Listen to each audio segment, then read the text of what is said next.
ਸਤਿ ਸ਼੍ਰੀ ਅਕਾਲ। ਤੁਸੀਂ ਵੇਖ ਰਹੇ ਹੋ ਪੰਜਾਬ ਮੇਲ USA TV। ਚੋਣ ਦੰਗਲ ਦੇ ਵਿੱਚ ਸਵਾਗਤ। ਮੈਂ ਹਾਂ ਸੰਜੀਵ ਯਸ਼ ਖੰਨਾ। ਮੇਰੇ ਨਾਲ ਸਟੂਡੀਓਜ਼ ਦੇ ਵਿੱਚ ਮੌਜੂਦ ਨੇ ਪੋਲੀਟੀਕਲ ਐਨਾਲਿਸਟ ਗੁਰਦੀਪ ਸਿੰਘ ਭਾਵਰਾ। ਬਹੁਤ ਸਵਾਗਤ ਗੁਰਦੀਪ ਜੀ ਤੁਹਾਡਾ। ਸੋ ਇਲੈਕਸ਼ਨਸ ਪੰਜਾਬ ਦੀਆਂ, ਜਲੰਧਰ ਦੀਆਂ ਜੋ ਜ਼ਿਮਨੀ ਚੋਣਾਂ, ਨਤੀਜਾ ਲਗਭਗ ਆ ਹੀ ਚੁੱਕਾ ਹੈ ਤੇ ਸਾਡੇ ਸੁਸ਼ੀਲ ਰਿੰਕੂ ਜੀ ਆਮ ਆਦਮੀ ਪਾਰਟੀ ਵੱਲੋਂ ਜਿਹੜੇ ਖੜੇ ਸੀ ਕੈਂਡੀਡੇਟ, ਉਹ ਜੇਤੂ ਕਰਾਰ ਦਿੱਤੇ ਜਾ ਰਹੇ ਨੇ। ਤਕਰੀਬਨ ਉਹਨਾਂ ਨੂੰ ਜਿਹੜੀਆਂ ਵੋਟਾਂ ਪਈਆਂ ਨੇ 2,94,000 ਤੋਂ ਉੱਤੇ ਜਾ ਰਹੀਆਂ ਨੇ ਔਰ 57,000 ਦੀ ਲੀਡ ਤੋਂ ਉਹ ਅੱਗੇ ਵੱਧਦੇ ਪਏ ਨੇ ਤੇ ਕਾਂਗਰਸ ਨੂੰ 2,36,000 ਤੋਂ ਉੱਪਰ ਵੱਲ ਜਾ ਰਹੀਆਂ ਨੇ। ਸ਼੍ਰੋਮਣੀ ਅਕਾਲੀ ਦਲ ਤੇ BSP ਦਾ ਜਿਹੜਾ ਗੱਠਜੋੜ ਹੈ 1,53,000 ਤੋਂ ਉੱਪਰ ਵੱਲ ਵੱਧ ਰਿਹਾ ਹੈ ਤੇ BJP 1,33,000 ਤੋਂ ਉੱਪਰ ਵੱਲ ਵੱਧ ਰਹੀ ਹੈ। ਤੇ BJP ਨੂੰ ਤਾਂ ਕਿਉਂਕਿ ਉਹਨਾਂ ਦਾ ਟੈਸਟਿੰਗ ਹੈ ਵਾਟਰ ਵਾਸਤੇ ਕਿ 2024 ਦੀਆਂ ਇਲੈਕਸ਼ਨਸ ਵਾਸਤੇ ਪਾਣੀ ਦੀ ਜਿਹਨੂੰ ਟੈਸਟਿੰਗ ਕਹਿੰਦੇ ਨੇ ਨਾ ਕਿ ਅਸੀਂ ਕਿੱਦਾਂ ਖੇਡ ਸਕਦੇ ਹਾਂ ਗੇਮ, ਉਹ ਸ਼ਾਇਦ ਸੋਚਦੇ ਪਏ ਨੇ। ਤੇ BJP ਸ਼੍ਰੋਮਣੀ ਅਕਾਲੀ ਦਲ ਦਾ ਗੱਠਜੋੜ ਆਪਣਾ ਕਮਾਲ ਕਰਦਾ ਸੀ ਪਰ ਕਿਸਾਨ ਮੋਰਚੇ ਦੌਰਾਨ ਉਹ ਗੱਠਜੋੜ ਟੁੱਟਿਆ ਤੇ ਹੁਣ ਇਹ ਵੀ ਅੰਦਾਜ਼ੇ ਲਗਾਏ ਜਾ ਰਹੇ ਨੇ ਕਿ ਸ਼ਾਇਦ ਇਹ ਫਿਰ ਤੋਂ BJP ਤੇ ਸ਼੍ਰੋਮਣੀ ਅਕਾਲੀ ਦਲ ਗੱਠਜੋੜ ਵੱਲ ਵਧਣ। ਫਿਰ BSP ਨੂੰ ਕਿੱਥੇ ਰੱਖਣਗੇ ਇਹ ਜ਼ਰਾ ਦੇਖਣ ਵਾਲੀ ਗੱਲ ਹੋਏਗੀ। ਤੁਸੀਂ ਕੀ ਕਹਿਣਾ ਚਾਹੋਗੇ ਰਿੰਕੂ ਜੀ ਬਾਰੇ? ਸਭ ਤੋਂ ਪਹਿਲਾਂ ਤੇ ਪੰਜਾਬ ਦੀ ਇਸ ਜ਼ਿਮਨੀ ਚੋਣ ਤੇ ਦੂਜੇ ਪਾਸੇ ਕਰਨਾਟਕ ਵਿੱਚ ਹੋ ਰਹੇ ਵਿਧਾਨ ਸਭਾ ਦੇ ਜਿਹੜੀ ਇਲੈਕਸ਼ਨ ਹੈ, ਇਹਦੇ ਤੋਂ ਸਾਰੇ ਭਾਰਤ ਨੂੰ ਬਹੁਤ ਵੱਡੀਆਂ ਉਮੀਦਾਂ ਨੇ ਔਰ ਕਿਆਸ ਲਾਉਣ ਦੀਆਂ ਕੋਸ਼ਿਸ਼ਾਂ ਕੀਤੀਆਂ ਜਾ ਰਹੀਆਂ ਨੇ ਕਿ ਆਉਣ ਵਾਲੇ ਟਾਈਮ ਵਿੱਚ ਸਾਡੇ ਦੇਸ਼ ਦਾ ਰਾਜਨੀਤਿਕ ਭਵਿੱਖ ਕੀ ਹੋਏਗਾ, ਕਿਹੜੀ ਪਾਰਟੀ ਅੱਗੇ ਆਏਗੀ, ਉਹਦਾ ਭਵਿੱਖ ਕੀ ਹੋਏਗਾ। ਇਹ ਸਾਰੀਆਂ ਚੀਜ਼ਾਂ ਬਾਰੇ ਇਹ ਦੋ ਜਿਹੜੀਆਂ ਚੋਣਾਂ ਹੋਈਆਂ ਔਰ ਇਹ ਇੱਕ ਬਹੁਤ ਵੱਡਾ ਟੈਸਟ ਹੈ ਜਿਹਦੇ ਤੋਂ ਬਹੁਤ ਸਾਰੇ ਅੰਦਾਜ਼ੇ ਲਾਉਣ ਵਿੱਚ ਰਾਜਨੀਤਿਕ ਮਾਹਰਾਂ ਨੂੰ ਮਦਦ ਮਿਲੇਗੀ। ਔਰ ਜਿਵੇਂ ਕਿ ਜਲੰਧਰ ਦੇ ਵਿੱਚ ਅਸੀਂ ਦੇਖ ਹੀ ਰਹੇ ਹਾਂ ਕਿ ਉਤਸ਼ਾਹ ਆਮ ਆਦਮੀ ਪਾਰਟੀ ਦੇ ਹੱਕ ਵਿੱਚ ਬਣਿਆ ਹੋਇਆ ਸੀ ਔਰ ਇਸ ਉਭਾਰ ਦੇ ਸਿੱਟੇ ਵਜੋਂ ਹੀ ਸ੍ਰੀ ਸੁਸ਼ੀਲ ਰਿੰਕੂ ਜੀ ਨੂੰ ਬਹੁਤ ਚੰਗੇ ਮਾਰਜਨ ਨਾਲ ਅੱਗੇ ਆਉਣ ਦਾ ਮੌਕਾ ਮਿਲ ਰਿਹਾ ਹੈ ਔਰ ਉਹ ਪੰਜਾਬ ਦੇ ਵਿੱਚ ਜਲੰਧਰ ਨੂੰ ਰਿਪਰੈਜ਼ੈਂਟ ਕਰਨਗੇ ਲੋਕ ਸਭਾ ਦੇ ਵਿੱਚ। ਔਰ ਅਸੀਂ ਆਪਣੀ ਟੀਮ ਵੱਲੋਂ ਅਸੀਂ ਉਹਨਾਂ ਨੂੰ ਬਹੁਤ ਵਧਾਈ ਦਿੰਦੇ ਹਾਂ ਔਰ ਉਹਨਾਂ 'ਤੇ ਜ਼ਿੰਮੇਵਾਰੀ ਵੀ ਆਇਦ ਕਰਦੇ ਹਾਂ ਕਿ ਉਹ ਸਾਡੀਆਂ ਮੰਗਾਂ ਨੂੰ, ਸਾਡੇ ਮੁੱਦਿਆਂ ਨੂੰ ਲੋਕ ਸਭਾ ਤੱਕ ਲੈ ਕੇ ਐਗਜ਼ੈਕਟਲੀ ਰਾਜਾ ਵੜਿੰਗ ਜੀ ਨੇ ਵੀ ਵਧਾਈ ਦੇ ਦਿੱਤੀ ਹੈ। ਉਹਨਾਂ ਦੇ ਮਾਤਾ ਜੀ ਤੱਕ ਵੀ ਵਧਾਈਆਂ ਪਹੁੰਚੀਆਂ ਨੇ। ਖੈਰ ਸਾਰੇ ਇਮੋਸ਼ਨਲ ਨੇ, ਇਮੋਸ਼ਨਲ ਵਾਤਾਵਰਨ ਉਹ ਵਧਾਈ ਦੇ ਹੱਕਦਾਰ ਨੇ ਜੀ, ਉਹ ਸਾਨੂੰ ਰਿਪਰੈਜ਼ੈਂਟ ਕਰ ਰਹੇ ਨੇ ਔਰ ਸਾਡੇ ਵੋਟਰਾਂ ਨੇ ਉਹਨਾਂ ਵਿੱਚ ਵਿਸ਼ਵਾਸ ਜਤਾਇਆ ਹੈ। ਬਿਲਕੁਲ 16,21,800 ਵੋਟਰਸ ਜਿਹੜੇ ਟੋਟਲ ਸਾਡੇ ਪੰਜਾਬ ਦੇ ਵਿੱਚ ਰਹੇ ਨੇ ਔਰ ਉਹਨਾਂ ਨੇ ਆਪਣਾ ਇਹ ਮੈਂਡੇਟ ਦਿੱਤਾ ਹੈ ਜਿਹਦੇ ਵਿੱਚ 16,21,759 ਜਿਹੜੇ ਵੋਟਰਸ ਨੇ ਉਹਨਾਂ ਵਿੱਚੋਂ 8,44,904 ਮੇਲਸ, 7,76,855 ਫੀਮੇਲਸ, 10,286 ਜਿਹੜੇ ਨੇ ਦਿਵਿਆਂਗ ਨੇ ਤੇ 73 ਓਵਰਸੀਜ਼ ਵੋਟਰਸ ਵੀ ਗਿਣੇ ਗਏ ਨੇ ਔਰ ਇਹ ਸਭ ਨੇ ਮਿਲ ਕੇ ਆਪਣਾ ਮੈਂਡੇਟ ਦਿੱਤਾ ਹੈ ਔਰ ਤਕਰੀਬਨ 19 ਕੈਂਡੀਡੇਟ ਸੀ ਜਿਨ੍ਹਾਂ ਵਿੱਚੋਂ ਇਹ ਜੇਤੂ ਕਰਾਰ ਦਿੱਤੇ ਗਏ ਨੇ।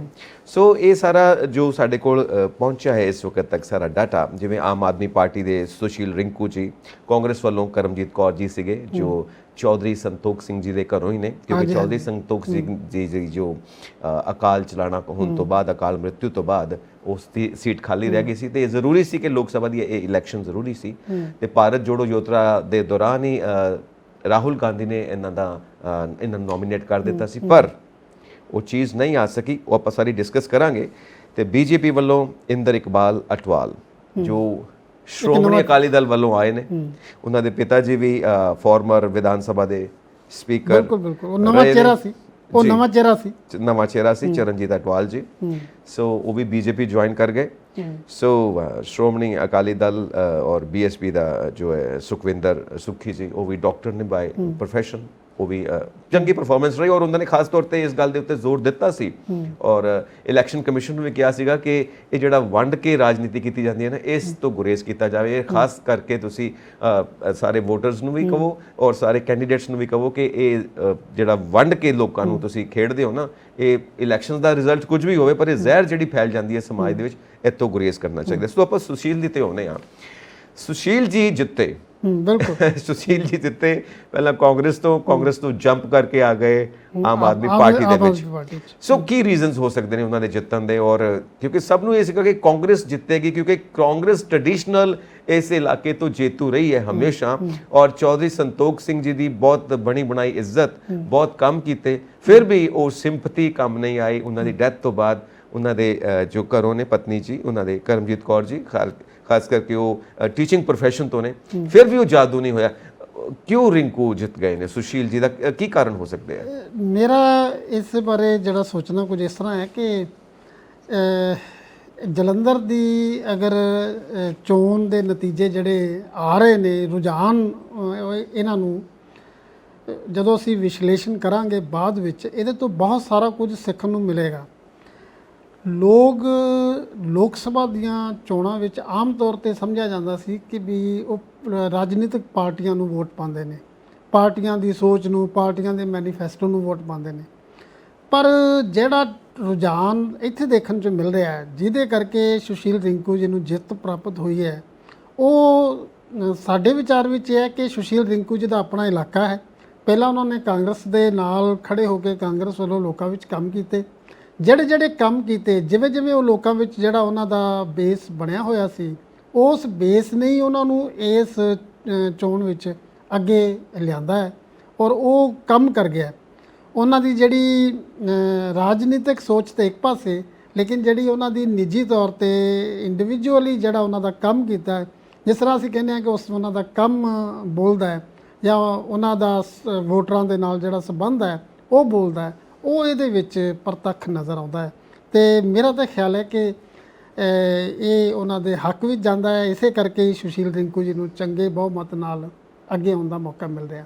ਦੇਖੋ, ਜਦੋਂ ਅਸੀਂ ਬਾਈ ਇਲੈਕਸ਼ਨਸ ਸੰਗਰੂਰ ਦੀਆਂ ਵੀ ਦੇਖਦੇ ਹਾਂ, ਉਹਦੇ 'ਚ ਆਮ ਆਦਮੀ ਪਾਰਟੀ ਹਾਰਦੀ ਹੈ। ਹਾਲਾਂਕਿ ਉਹ ਸੀਐਮ ਮਾਨ ਦੀ ਆਪਣੀ ਹੋਮ ਕਨਸਟੀਚੁਐਂਸੀ ਹੈ, ਉਸ ਦੇ ਬਾਵਜੂਦ ਵੀ ਹਾਰਦੀ ਹੈ।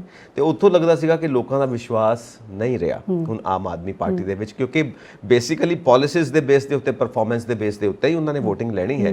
ਸੋ ਇੱਕ ਸਾਲ ਦਾ ਅਸੀਂ ਦੇਖਿਆ ਹੈ ਨਤੀਜਾ ਕਿ ਪਬਲਿਕ ਬਹੁਤੀ ਕਿਤੇ ਖੁਸ਼ ਨਹੀਂ ਹੈਗੀ। ਉਹ ਵੀ ਇਹਨਾਂ ਨੂੰ ਕਹਿੰਦੇ ਨੇ ਕਿ ਇਹ ਐਡਵਰਟਾਈਜ਼ਮੈਂਟ ਦੇ ਸਿਰ ਦੇ ਉੱਤੇ ਚੱਲਣ ਵਾਲੇ ਜਾਂ ਗੱਲਾਂ ਜ਼ਿਆਦਾ ਤੇ ਕੰਮ ਘੱਟ ਕਰਨ ਵਾਲੇ ਲੋਕ ਨੇ, ਇਹ ਕਿਹਾ ਜਾਂਦਾ ਹੈ। ਫਿਰ ਵੀ ਮਤਲਬ ਲੋਕਾਂ ਨੂੰ ਇਹ ਸੀਗਾ ਕਿ ਕਾਂਗਰਸ ਜਿੱਤੇਗੀ ਔਰ ਆਮ ਆਦਮੀ ਪਾਰਟੀ ਦੇ ਚਾਂਸਸ ਘੱਟ ਨੇ। ਪਰ ਜਿੱਦਾਂ ਤੁਸੀਂ ਕਹਿ ਰਹੇ ਹੋ ਕਿ ਕਾਂਗਰਸ ਦੇ ਵਿੱਚ ਕੀਤੇ ਹੋਏ ਸੁਸ਼ੀਲ ਰਿੰਕੂ ਜੀ ਦੇ ਕੰਮ, ਉਸ ਨੂੰ ਉਹ ਕੈਸ਼ ਕਰ ਗਏ ਨੇ ਆਮ ਆਦਮੀ ਪਾਰਟੀ ਦੇ ਵਿੱਚ ਆ ਕੇ। ਸੋ ਇਹ ਕੀ ਸਟ੍ਰੈਟਜੀ ਕੀ ਰਹੀ ਹੋਏਗੀ? ਤੁਹਾਨੂੰ ਲੱਗਦਾ ਹੈ ਕਿ ਆਮ ਆਦਮੀ ਪਾਰਟੀ ਦੇ ਜਿਹੜੇ ਸੁਪਰੀਮੋ ਕੇਜਰੀਵਾਲ ਜਾਂ ਸੀਐਮ ਜਾਂ ਜੋ ਚੱਡਾ ਖੇਡਦੇ ਨੇ ਸਾਰੀ ਗੇਮ ਮਿਲ ਕੇ, ਉਹਨਾਂ ਨੇ ਕੈਲਕੂਲੇਸ਼ਨਸ ਕੀਤੀਆਂ ਹੋਣਗੀਆਂ ਕਿ ਕਿਸ ਤਰ੍ਹਾਂ ਇਹਨਾਂ ਨੂੰ ਤੋੜ ਕੇ ਆਪਣੇ ਵੱਲ ਲਿਜਾਇਆ ਜਾਵੇ, ਸੁਸ਼ੀਲ ਰਿੰਕੂ ਜੀ ਨੂੰ, ਤੇ ਆਪਣੇ ਹੱਕ 'ਚ ਇਹਨਾਂ ਨੂੰ ਭੁਗਤਾ ਲਿਆ ਜਾਵੇ?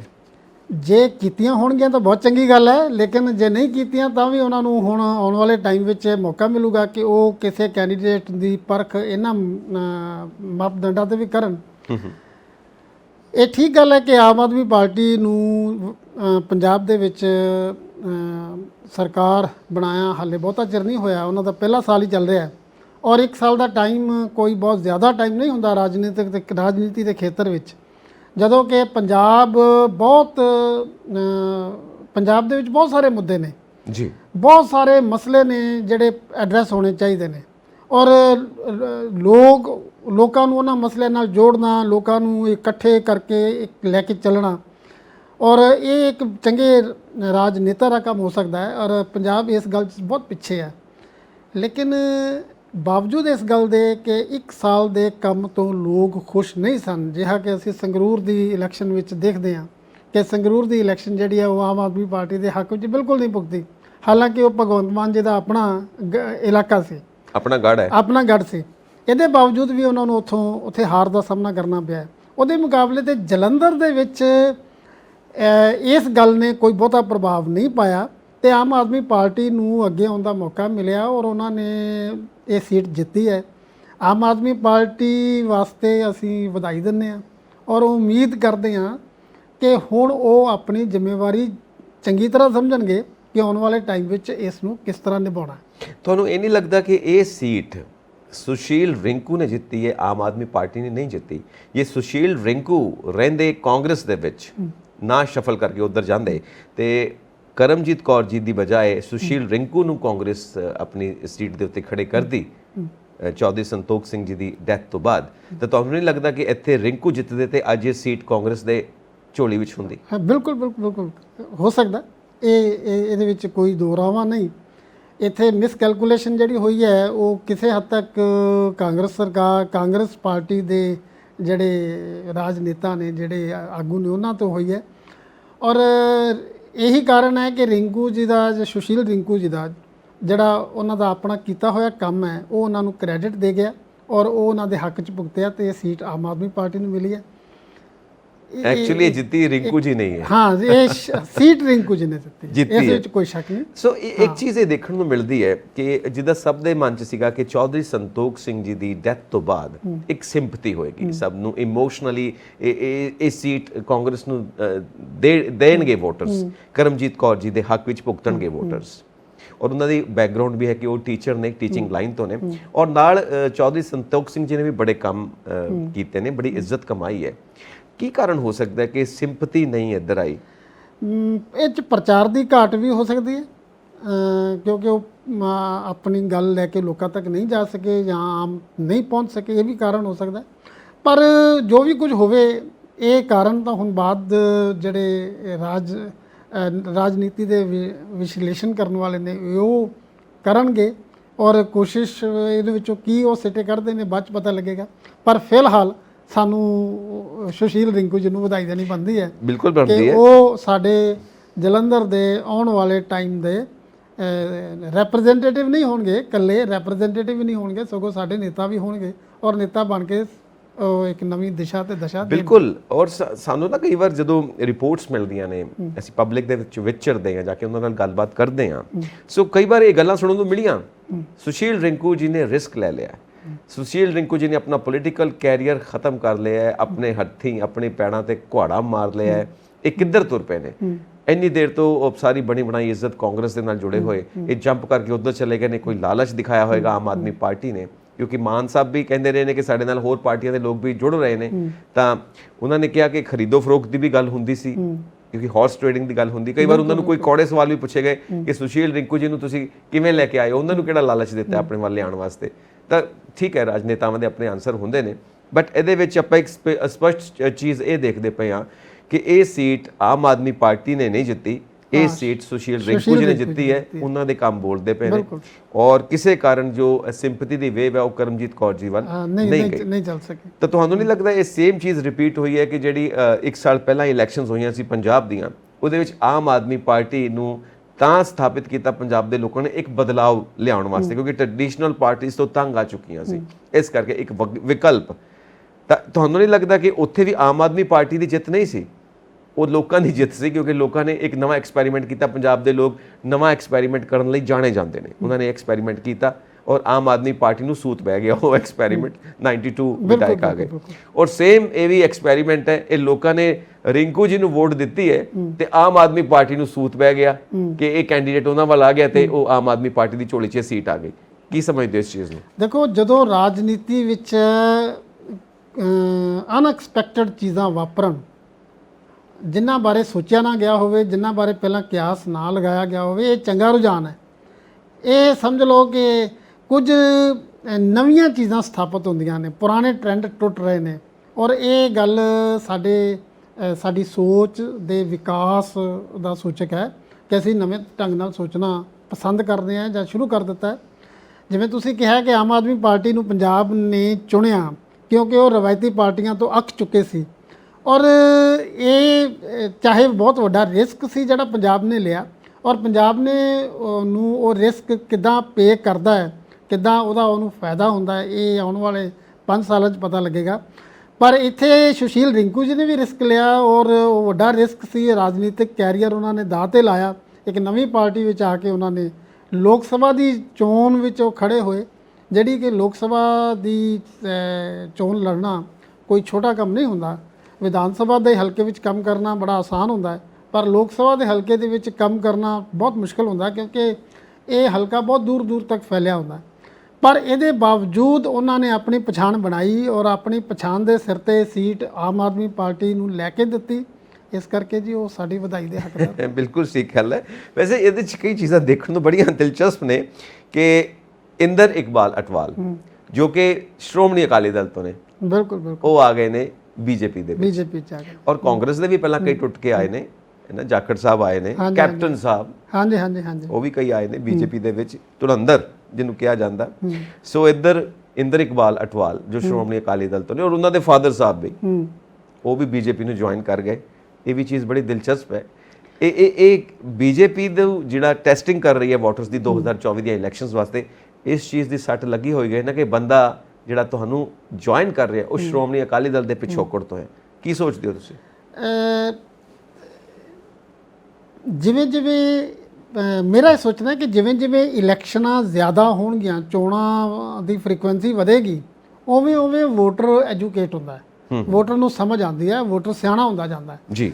ਔਰ ਵੋਟਰ ਨੇ, ਜਿਹੜਾ ਵੋਟਰ ਸ਼ੁਰੂ ਦੇ ਵਿੱਚ ਰਾਜਨੀਤਿਕ ਪਾਰਟੀਆਂ ਨਾਲ ਜੁੜਿਆ ਹੋਇਆ ਸੀ, ਜਿਹੜਾ ਸਮਝਦਾ ਸੀ ਵੀ ਇੱਕ ਰਾਜਨੀਤਿਕ ਪਾਰਟੀ ਹੈ, ਉਹਦੀ ਰਾਜਨੀਤਿਕ ਸੋਚ ਹੈ ਔਰ ਉਹਦਾ ਕੋਈ ਸਿਧਾਂਤ ਹੈ, ਉਹਦੇ ਵਿਚਾਰ ਹੈ, ਔਰ ਉਹਦੇ ਨਾਲ ਜੁੜਿਆ ਹੋਇਆ ਸੀ, ਔਰ ਜਿੰਨੇ ਉਹਦੇ ਨਾਲ ਉਸ ਰਾਜਨੀਤਿਕ ਪਾਰਟੀ ਦੇ ਜਿੰਨੇ ਕੈਂਡੀਡੇਟ ਨੇ, ਜਿੰਨੇ ਲੋਕ ਨੇ, ਉਹ ਸਾਰੇ ਉਸ ਰਾਜਨੀਤਿਕ ਸੋਚ ਨੂੰ ਪਰਨਾਏ ਹੋਏ ਨੇ।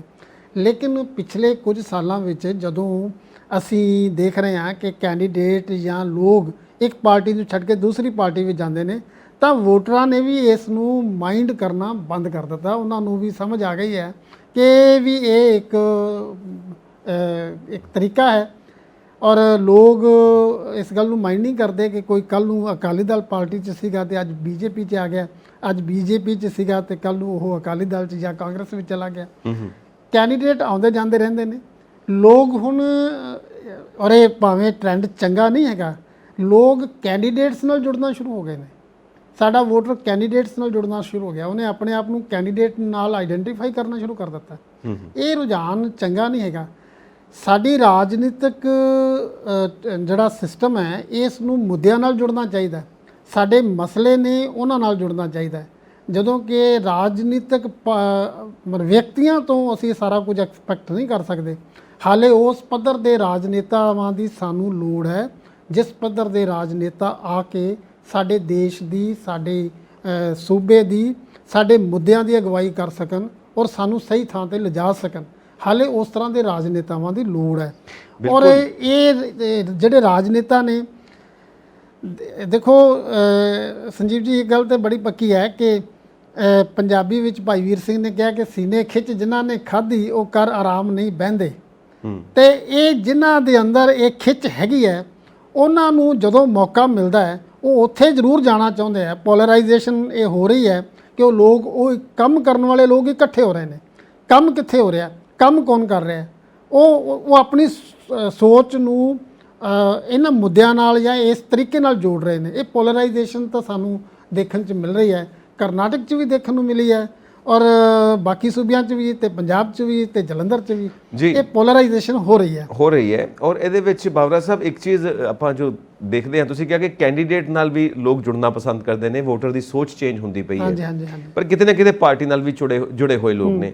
ਮਤਲਬ ਅਸੀਂ ਕਹਿ ਸਕਦੇ ਹਾਂ ਕਿ ਐਲੀਟ ਪੋਲਿਟਿਕਸ ਤੋਂ ਅਸੀਂ ਆਮ ਲੋਕਾਂ ਦੇ ਪੋਲਿਟਿਕਸ ਦੇ ਵਿੱਚ ਐਂਟਰ ਕਰਦੇ ਪਏ ਹਾਂ। ਹਜੇ ਉਹ ਇੱਕ ਫੇਜ਼ ਚੱਲਦਾ ਪਿਆ, ਹਜੇ ਪੂਰੀ ਤਰ੍ਹਾਂ ਨਾਲ ਫੇਜ਼ ਚੇਂਜ ਨਹੀਂ ਹੋਇਆ, ਹਜੇ ਵਿੱਚ ਵਿਚਾਲੇ ਹੈ, ਹਜੇ ਮੈਚਿਓਰ ਹੋ ਰਿਹਾ ਵੋਟਰ। ਬਿਲਕੁਲ ਬਿਲਕੁਲ। ਅੰਗਰੇਜ਼ੀ 'ਚ ਕਹਿੰਦੇ ਆ ਕਿ ਟੇਕ ਫॉर ਗ੍ਰਾਂਟਡ। ਆਮ ਤੌਰ ਤੇ ਅੱਗੇ ਲੋਕਾਂ ਨੂੰ ਟੇਕ ਫॉर ਗ੍ਰਾਂਟਡ ਕਰ ਲਿਆ ਜਾਂਦਾ ਸੀ।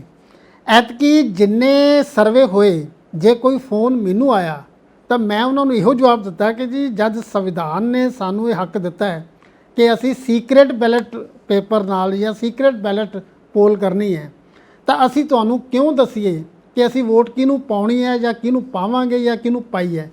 ਤਾਂ ਅਸੀਂ ਉਹਨਾਂ ਸਰਵੇ ਵਾਲਿਆਂ ਨੂੰ, ਜਿੰਨੇ ਸਰਵੇ ਵਾਲਿਆਂ ਦੇ ਫੋਨ ਮੈਨੂੰ ਆਏ, ਮੈਂ ਤਾਂ ਉਹਨਾਂ ਨੂੰ ਇਹੋ ਜਵਾਬ ਦਿੱਤਾ, ਵੋਟਰ ਬਹੁਤ ਸਿਆਣਾ ਹੋ ਗਿਆ, ਵੋਟਰ ਸਮਝਦਾਰ ਹੋ ਗਿਆ, ਵੋਟਰ ਨੇ ਆਪਣਾ ਭੇਤ ਕਿਸੇ ਨੂੰ ਨਹੀਂ ਦਿੱਤਾ। ਔਰ ਜਿਹੜੇ ਰਾਜਨੀਤਿਕ ਪਾਰਟੀਆਂ ਇਹ ਸਮਝਦੀਆਂ ਨੇ ਕਿ ਅਸੀਂ ਵੋਟਰਾਂ ਦੇ ਸਿਰ ਦੇ ਉੱਤੇ ਉੱਡ ਸਕਦੇ ਹਾਂ, ਇਹ ਉਹਨਾਂ ਦਾ ਭੁਲੇਖਾ ਵੀ ਦੂਰ ਹੋ ਗਿਆ ਕਿ ਵੋਟਰ ਨੂੰ ਕਦੇ ਵੀ ਟੇਕ ਫॉर ਗ੍ਰਾਂਟਡ ਨਹੀਂ ਲੈਣਾ ਚਾਹੀਦਾ। ਇਹ ਬਹੁਤ ਚੰਗੀ ਗੱਲ ਹੈ ਜੀ। ਔਰ ਜਦੋਂ ਅਸੀਂ ਦੇਖਦੇ ਹਾਂ ਕਿ 2 ਟਾਈਮ ਦੇ ਜੇਤੂ MLA ਜੋ ਬੰਗਾ ਸੀਟ ਤੋਂ ਨੇ, ਸੁਖਵਿੰਦਰ ਸੁਖਪਾਲ, जो सॉरी सुखविंदर सुखबीर जो डॉक्टर ने बाय प्रोफੈਸ਼ਨ ਔਰ ਸ਼੍ਰੋਮਣੀ ਅਕਾਲੀ ਦਲ ਔਰ ਬੀਐਸਪੀ ਦੇ ਸਾਂਝੇ ਕੈਂਡੀਡੇਟ। ਤੁਸੀਂ ਕਿਹਾ ਕਿ ਵੋਟਰ ਜਿਹੜਾ ਹੈ ਉਹ ਜੁੜਦਾ ਹੈ ਕੈਂਡੀਡੇਟ ਨਾਲ ਵੀ। ਸੋ ਇੱਥੇ ਇੱਕ ਕਾਬਿਲ ਬੰਦਾ ਹੈ, 2 ਟਾਈਮ ਦਾ ਜੇਤੂ ਐਮਐਲਏ ਹੈ, ਪਰ ਇਹ ਬੰਦਾ ਉਹ ਕਮਾਲ ਨਹੀਂ ਕਰ ਸਕਿਆ ਜੋ ਰਿੰਕੂ ਕਰਕੇ ਗਏ ਨੇ। ਕਿ ਇਹਦਾ ਕਾਰਨ ਇਹ ਵੀ ਹੋ ਸਕਦਾ ਕਿ ਸ਼੍ਰੋਮਣੀ ਅਕਾਲੀ ਦਲ ਵੱਲੋਂ ਖੜਾ ਹੈ? ਦੇਖੋ, ਸ਼੍ਰੋਮਣੀ ਅਕਾਲੀ ਦਲ ਦਾ ਆਪਣਾ ਰਿਕਾਰਡ ਜਿਹੜਾ ਪਿਛਲੇ ਕਈ ਸਾਲਾਂ ਵਿੱਚ ਜੋ ਵੀ, ਕਿਉਂਕਿ ਉਹਨਾਂ ਨੇ ਇਹ ਪੰਜਾਬ ਦੀ ਇਲੈਕਸ਼ਨ ਹਾਰੀ ਹੈ, ਪਹਿਲਾਂ ਕਾਂਗਰਸ ਕੋਲ ਹਾਰੀ ਤੇ ਫਿਰ ਆਮ ਆਦਮੀ ਪਾਰਟੀ ਨੂੰ ਹਾਰੀ ਹੈ। ਉਹ ਇਹ ਲੋਕ ਜਿਹੜੇ ਨੇ ਪਰਿਵਾਰ ਦੀ ਪੋਲਿਟਿਕਸ ਤੋਂ ਖੁਸ਼ ਨਹੀਂ, ਫੈਮਿਲੀ ਪੋਲਿਟਿਕਸ ਜਿਹੜਾ ਇੱਕ ਟ੍ਰੈਂਡ ਚੱਲ ਰਿਹਾ ਸੀ ਉਹ ਤੋਂ ਖੁਸ਼ ਨਹੀਂ ਸੀਗੇ। ਤੇ ਉਹ ਹੁਣ ਉਸ ਨੂੰ ਚਾਹੇ ਕਿੰਨੀ ਵੀ ਕੋਸ਼ਿਸ਼ ਕਰਨ ਕਿ ਉਸ ਨੂੰ ਠੀਕ ਕੀਤਾ ਜਾਵੇ, ਬਾਹਰੋਂ ਕੈਂਡੀਡੇਟ ਲਿਆ ਕੇ ਕੀਤਾ ਜਾਵੇ, ਬੀਐਸਪੀ ਦੇ ਨਾਲ ਗੱਠਜੋੜ ਕਰਕੇ ਕੀਤਾ ਜਾਏ, ਹਾਲੇ ਉਹਨਾਂ ਨੂੰ ਆਪਣੀ ਗੱਲ ਲੋਕਾਂ ਵਿੱਚ ਲਿਜਾਣ ਵਿੱਚ ਟਾਈਮ ਲੱਗੇਗਾ ਔਰ ਇਸ ਇਲੈਕਸ਼ਨ ਵਿੱਚ ਉਹ ਆਪਣੀ ਗੱਲ ਲੋਕਾਂ ਤੱਕ ਨਹੀਂ ਲਿਜਾ ਸਕੇ। ਇਹ ਸੁਨੇਹਾ ਲੋਕਾਂ ਨੂੰ ਨਹੀਂ ਦੇ ਸਕੇ ਕਿ ਉਹ ਵੀ ਬਦਲ ਰਹੇ ਨੇ ਜਾਂ ਉਹਨਾਂ ਦੇ ਮਨ ਵਿੱਚ ਵੀ ਕੋਈ ਬਦਲਾਅ ਹੈਗਾ, ਉਹਨਾਂ ਦੇ ਅੰਦਰ ਵੀ ਤਬਦੀਲੀ ਹੋ ਰਹੀ ਹੈ। ਇਹ ਗੱਲ ਅਜੇ ਤੱਕ ਲੋਕਾਂ ਤੱਕ ਨਹੀਂ ਪਹੁੰਚੀ। ਜੇ ਪਹੁੰਚ ਜਾਂਦੀ ਤਾਂ ਸ਼ਾਇਦ ਇਹਨਾਂ 'ਚ ਇੱਕ ਨਾਂ ਸੁਖਵਿੰਦਰ ਸੁੱਖੀ ਦਾ ਵੀ ਹੁੰਦਾ। ਇਹ ਬੇਸਿਕਲੀ ਤਾਂ ਕਮਿਊਨੀਕੇਸ਼ਨ ਆ ਕਿ ਤੁਸੀਂ ਆਪਣੀ ਗੱਲ ਕਿੰਨੇ ਸਾਫ਼ ਤੌਰ ਤੇ ਪਬਲਿਕ ਦੇ ਦਿਮਾਗ 'ਚ ਬਿਠਾ ਸਕਦੇ ਹੋ। ਔਰ ਸ਼੍ਰੋਮਣੀ ਅਕਾਲੀ ਦਲ ਜਿੱਥੋਂ ਤੱਕ ਕਿ ਪੋਲੀਟੀਕਲ ਪੰਡਿਤ ਮੰਨਦੇ ਨੇ ਕਿ ਅੱਜ ਲੋਕਾਂ ਦੀ ਸੋਚ ਦਾ ਹਿੱਸਾ ਨਹੀਂ ਰਹਿ ਗਈ, ਲੋਕ ਨਹੀਂ ਸੋਚਦੇ ਇਹਨਾਂ ਬਾਰੇ। ਆਪਾਂ ਇਹਨਾਂ ਦੋਨਾਂ ਪਾਰਟੀਆਂ ਦੇ ਉੱਤੇ ਆਉਨੇ ਆ। ਬੀਜੇਪੀ, ਕਿਉਂਕਿ ਬੀਜੇਪੀ ਨੂੰ ਪੰਜਾਬ ਦੇ ਵਿੱਚ ਜੇ ਆਪਾਂ ਸਿੱਧੇ ਖੁੱਲੇ ਸ਼ਬਦਾਂ 'ਚ ਕਹੀਏ ਲੋਕ ਜ਼ਿਆਦਾ ਪਸੰਦ ਨਹੀਂ ਕਰਦੇ, ਠੀਕ ਹੈ ਨਾ। ਇਸ ਕਰਕੇ ਬੀਜੇਪੀ ਨੇ ਗੱਠਜੋੜ ਕੀਤਾ ਹੋਇਆ ਸੀ ਸ਼੍ਰੋਮਣੀ ਅਕਾਲੀ ਦਲ ਨਾਲ, ਪਰ ਪਿੰਡਾਂ ਦੇ ਵਿੱਚ ਬੀਜੇਪੀ ਨਹੀਂ ਸੀ, ਉੱਥੇ ਸ਼੍ਰੋਮਣੀ ਅਕਾਲੀ ਦਲ ਹੀ ਸੀ। ਜਾਂ ਕੁਝ ਇਦਾਂ ਦੀ ਸਟ੍ਰੈਟਜੀ ਰਹੀ ਕਿ ਬੀਜੇਪੀ ਦੇ ਕੈਂਡੀਡੇਟਸ ਨੂੰ ਖੇਡਣ ਨਹੀਂ ਦਿੱਤਾ ਸ਼੍ਰੋਮਣੀ ਅਕਾਲੀ ਦਲ ਦੇ ਕੈਂਡੀਡੇਟਸ ਨੇ ਪਿੰਡਾਂ ਦੇ ਵਿੱਚ, ਇਸ ਕਰਕੇ ਪਿੰਡਾਂ ਦੇ ਵਿੱਚ ਪਕੜ ਨਹੀਂ ਬਣਾ ਸਕੀ ਬੀਜੇਪੀ ਔਰ ਸ਼ਹਿਰੀ ਇਲਾਕਿਆਂ ਤੱਕ ਹੀ ਰਹਿ ਸਕੀ, ਖਾਸ ਕਰਕੇ ਬਿਜ਼ਨਸਮੈਨ, ਛੋਟੇ ਵਪਾਰੀ ਇੱਥੇ ਤੱਕ ਹੀ ਰਹੀ।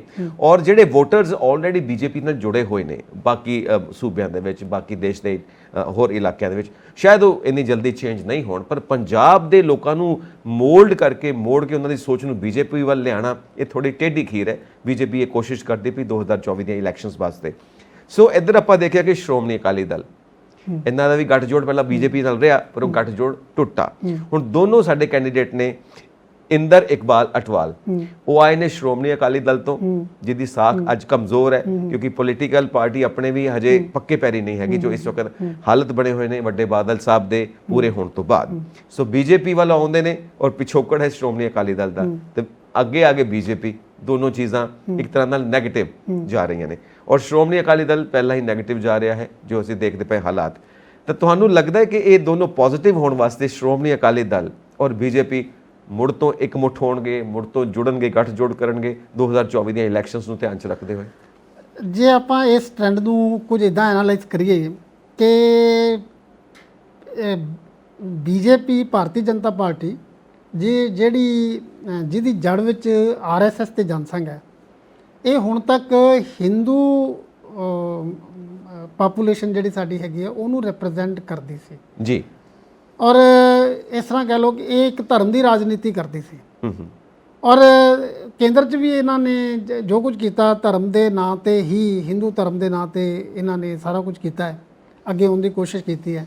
ਉਹਦੇ ਮੁਕਾਬਲੇ ਤੇ ਸਾਡੀ ਜਿਹੜੀ ਅਕਾਲੀ ਦਲ ਪਾਰਟੀ ਸੀ, ਇਹ ਵੀ ਧਰਮ ਦੀ ਰਾਜਨੀਤੀ ਕਰਦੇ ਸੀ ਜੀ। ਔਰ ਧਰਮ ਦੀ ਰਾਜਨੀਤੀ ਵਿੱਚ ਸਮਝਦੇ ਸੀ ਵੀ ਪੰਜਾਬ 'ਚ ਕਿਉਂਕਿ ਸਿੱਖਾਂ ਦੀ ਵੋਟ ਬਹੁਤ ਜ਼ਿਆਦਾ ਤੇ ਸਿੱਖ ਮਾਈਂਡ ਨੂੰ ਜਾਂ ਸਿੱਖ ਵਿਚਾਰਾਂ ਨੂੰ ਇਹ ਰਿਪਰੈਜ਼ੈਂਟ ਕਰਦੇ ਨੇ। ਲੇਕਿਨ ਕੁਝ ਸਾਲਾਂ ਤੋਂ ਇੱਕ ਜੋ ਕੁਝ ਸਾਨੂੰ ਦੇਖਣ 'ਚ ਆ ਰਿਹਾ ਹੈ ਕਿ ਰਾਜਨੀਤੀ ਦੇ ਖੇਤਰ ਵਿੱਚ ਧਰਮ ਦਾ ਪੱਤਾ ਪਿੱਛੇ ਪੈਂਦਾ ਜਾ ਰਿਹਾ।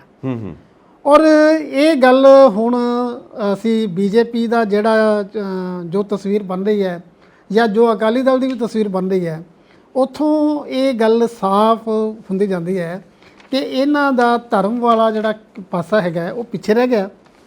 ਹੁਣ ਇਹ ਆਪਣੇ ਜਿਹੜਾ ਚਿਹਰਾ ਹੈਗਾ ਉਹ ਪ੍ਰੋ ਹਿੰਦੂ ਦੀ ਬਜਾਏ ਪ੍ਰੋ ਪੰਜਾਬ ਜਾਂ ਪ੍ਰੋ ਪੀਪਲ ਬਣਾਉਣਾ ਚਾਹੁੰਦੇ ਨੇ। ਉਹ ਪ੍ਰੋ ਸਿੱਖ ਦੀ ਬਜਾਏ ਪ੍ਰੋ ਆਮ ਆਦਮੀ, ਪ੍ਰੋ ਮਤਲਬ ਇਸ ਤਰ੍ਹਾਂ ਕਹ ਲਈਏ ਕਿ ਇਹ ਸੈਕੂਲਰ ਹੁੰਦੇ ਜਾਂਦੇ ਨੇ।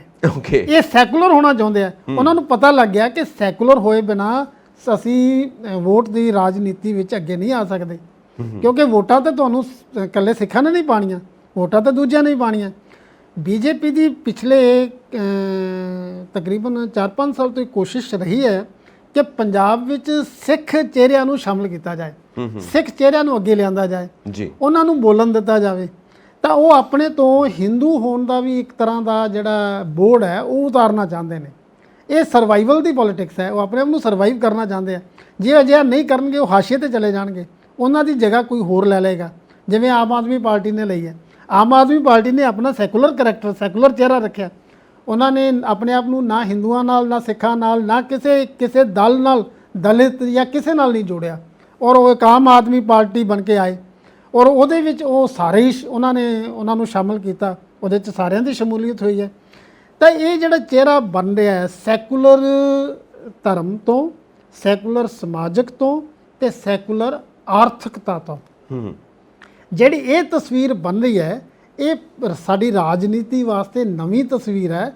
ਇਹਦੇ ਨਵੇਂ ਸਿੱਟੇ ਨਿਕਲਣਗੇ ਔਰ ਸਾਨੂੰ ਤਾਂ ਉਮੀਦ ਹੈ ਕਿ ਬੜੇ ਪੋਜ਼ਿਟਿਵ ਹੋਣਗੇ, ਸਾਰਥਕ ਹੋਣਗੇ। ਇੱਕ ਚੀਜ਼ ਭਮਰਾ ਸਾਹਿਬ, ਇੱਕ ਚੀਜ਼ ਆਪਾਂ ਨੂੰ ਦੇਖਣੀ ਚਾਹੀਗੀ। ਇਲੈਕਸ਼ਨ ਕਮਿਸ਼ਨ ਦੇ ਖੈਰ ਆਪਣੇ ਚਾਲੇ ਚੱਲਦਾ ਹੈ, ਜੋ ਵੀ ਉਹਨਾਂ ਦੇ ਰੂਲਸ ਐਂਡ ਰੈਗੂਲੇਸ਼ਨਸ ਰਹਿੰਦੇ ਨੇ, ਜੋ ਵੀ ਉਹ ਚੱਲਦੇ ਨੇ। ਸੋ ਇੱਕ ਚੀਜ਼ ਹੈ, ਭਾਵੇਂ ਅਪਰੋਚ ਕੀਤਾ ਗਿਆ ਕਿ ਕਿਸੇ ਤਰ੍ਹਾਂ ਦੀ ਵੈਰ ਵਿਰੋਧ ਵਾਲੀ ਰਾਜਨੀਤੀ ਨਾ ਹੋਵੇ, ਕਿਸੇ ਤਰ੍ਹਾਂ ਦਾ ਸਮਾਜ ਦੇ ਵਿੱਚ ਜ਼ਹਿਰ ਘੋਲਣ ਵਾਲੀ ਰਾਜਨੀਤੀ ਨਾ ਹੋਵੇ, ਧਰਮ ਦੇ ਮਾਮਲੇ ਤੇ ਵੀ, ਬਾਕੀ ਜ਼ਾਤ ਪਾਤ ਦੇ ਮਾਮਲੇ ਤੇ ਵੀ ਵੋਟਰਸ ਦਾ ਮਨ ਨਾ ਖਰਾਬ ਕੀਤਾ ਜਾਏ। ਸੋ ਅਸੀਂ ਇੱਕ ਚੀਜ਼ ਦੇਖਦੇ ਹਾਂ, ਜਿੱਦਾਂ ਤੁਸੀਂ ਕਿਹਾ ਕਿ ਸਿੱਖ ਚਿਹਰਾ ਹੋਣਾ ਚਾਹੀਦਾ ਹੈ। ਸੁਸ਼ੀਲ ਜਾਖੜ ਜੀ ਇਸੇ ਕਰਕੇ ਛੱਡ ਕੇ ਕਾਂਗਰਸ ਚਲੇ ਗਏ, ਬੀਜੇਪੀ ਦੇ ਵਿੱਚ, ਬੀਜੇਪੀ ਚਲੇ ਗਏ, ਠੀਕ ਹੈ ਨਾ। ਕੈਪਟਨ ਸਾਹਿਬ ਵੀ ਗਏ ਕਿ ਸ਼ਾਇਦ ਕੋਈ ਅਹੁਦਾ ਮਿਲੇਗਾ ਜਾਂ ਫਿਰ ਸ਼ਾਇਦ ਸੀਐਮ ਵਾਸਤੇ ਉਹਨਾਂ ਨੂੰ ਰਿਕਮੈਂਡ ਕੀਤਾ ਜਾਏਗਾ, ਉਹ ਚੀਜ਼ ਵੀ ਨਹੀਂ ਹੋਈ, ਜਾਂ ਕਿਤੇ ਗਵਰਨਰ ਦਾ ਅਹੁਦਾ ਮਿਲੇਗਾ, ਉਹ ਚੀਜ਼ ਵੀ ਨਹੀਂ ਹੋਈ। ਖੈਰ ਉਹ ਵੀ ਠੀਕ ਹੈ, ਜੁਆਇਨ ਕਰ ਗਏ ਅਟਵਾਲ ਸਾਹਿਬ ਵੀ ਗਏ, ਇਸੇ ਕਰਕੇ ਗਏ। ਸੋ ਕੋਈ ਨਾ ਕੋਈ ਅੰਦਰ ਲਾਲਚ ਤੇ ਰਹਿੰਦਾ ਹੀ ਹੈ, ਸਾਰੀ ਉਮਰ ਰਾਜਨੀਤੀ ਦੇ ਵਿੱਚ ਰਹੇ ਨੇ। ਸੋ ਇੰਨਾ ਲੰਬਾ ਕੈਰੀਅਰ ਹੈ। ਆਪਾਂ ਮੁੜ ਕੇ ਉੱਥੇ ਆਉਂਦੇ ਹਾਂ ਪੁਆਇੰਟ ਦੇ ਉੱਤੇ। ਪੁਆਇੰਟ ਇਹ ਹੈ ਕਿ ਤੁਸੀਂ ਕਿਹਾ ਕਿ ਸਿੱਖ ਚਿਹਰਾ ਹੋਣਾ ਚਾਹੀਦਾ ਪੰਜਾਬ ਦੀ ਰਾਜਨੀਤੀ ਦੇ ਵਿੱਚ। ਇਹ ਮਸਟ, ਹਰ ਪਾਰਟੀ ਦੇ ਦਿਮਾਗ ਵਿੱਚ ਇਹ ਹੈ, ਸੈਕੂਲਰ ਚਿਹਰਾ ਹੋਵੇ ਤਾਂ ਉਹ ਸਿੱਖ ਚਿਹਰਾ ਹੋਵੇ। ਨਾਲ ਇੱਕ ਚੀਜ਼ ਰਹੀ ਹੈ, ਦਲਿਤ ਵੋਟਰ ਨੂੰ ਉਹ ਖਾਸ ਤੌਰ ਤੇ ਆਪਣੇ ਵੱਲ ਖਿੱਚਣਾ ਚਾਹੁੰਦੇ ਨੇ, ਹੈ ਨਾ। ਸਿੱਖ ਚਿਹਰਾ ਹੋਵੇ ਨਾਲ ਦਲਿਤ ਚਿਹਰਾ ਹੋਵੇ, ਕੁਝ ਇਦਾਂ ਦੀ ਵੀ ਸੋਚ ਵਾਲੇ ਲੋਕ ਬੈਠੇ ਨੇ ਜੋ ਇਹ ਕੈਲਕੂਲੇਸ਼ਨਸ ਕਰਦੇ ਨੇ। ਸੋ ਇਹ ਦਲਿਤ ਵੋਟਰਸ ਨੂੰ ਖਿੱਚਣ ਦਾ, ਔਰ ਦਲਿਤ ਵੋਟਰਸ ਦਾ ਇੱਕ ਹੀ ਜਾਦੂ ਹੈ ਜੋ ਹਰ ਪਾਰਟੀ ਇੱਕ ਦੂਜੇ ਨਾਲ ਕੰਪੀਟੀਸ਼ਨ ਕਰਦੀ ਹੈ ਇਸ ਵੋਟ ਨੂੰ ਖਿੱਚਣ ਵਾਸਤੇ। ਦਲਿਤ ਦੀ ਡੈਫੀਨੇਸ਼ਨ ਕਾਫੀ ਚੌੜੀ ਹੋ ਰਹੀ ਹੈ, ਵਾਈਡਨ ਹੋ ਰਹੀ ਹੈ। ਅਸੀਂ ਇਹਨੂੰ ਬਿਲਕੁਲ ਮਤਲਬ ਸੰਕੁਚਿਤ, ਨੈਰੋ ਗੇਜ ਤੇ ਨਹੀਂ ਦੇਖ ਸਕਦੇ। ਦਲਿਤ ਦੇ ਵਿੱਚ ਤੇ ਹਰ ਇੱਕ ਬੰਦਾ ਸ਼ਾਮਲ ਹੈ ਜਿਹੜਾ ਦਲਿਆ ਜਾ ਰਿਹਾ ਹੈ, ਜਿਹੜਾ ਓਪਰੈਸਡ ਹੈ, ਜਿਹਦਾ ਸ਼ੋਸ਼ਣ ਹੋ ਰਿਹਾ ਹੈ। ਹਰ ਬੰਦਾ ਆਰਥਿਕ ਤੌਰ ਤੇ, ਜਿਹੜਾ ਸਮਾਜਿਕ ਤੌਰ ਤੇ ਜਿਹਦਾ ਸ਼ੋਸ਼ਣ ਹੋ ਰਿਹਾ, ਉਹ ਵੀ ਦਲਿਤ ਹੈ। ਤਾਂ ਦਲਿਤ ਦੀ ਗਿਣਤੀ ਵੱਧ ਹੈ, ਦਲਿਤਾਂ ਦੀ ਗਿਣਤੀ ਵੱਧ ਹੈ। ਤੇ ਖਾਸ ਕਰਕੇ ਅਸੀਂ ਜੇ ਜਲੰਧਰ ਦੀ ਗੱਲ ਕਰੀਏ, ਜਲੰਧਰ ਦੇ ਵਿੱਚ ਡੈਮੋਗ੍ਰਾਫਿਕਲੀ ਇਹਨਾਂ ਦੇ ਮੈਪ ਦੇ ਵਿੱਚ ਇਹਨਾਂ ਦੀ ਗਿਣਤੀ ਵੱਧ ਹੈ।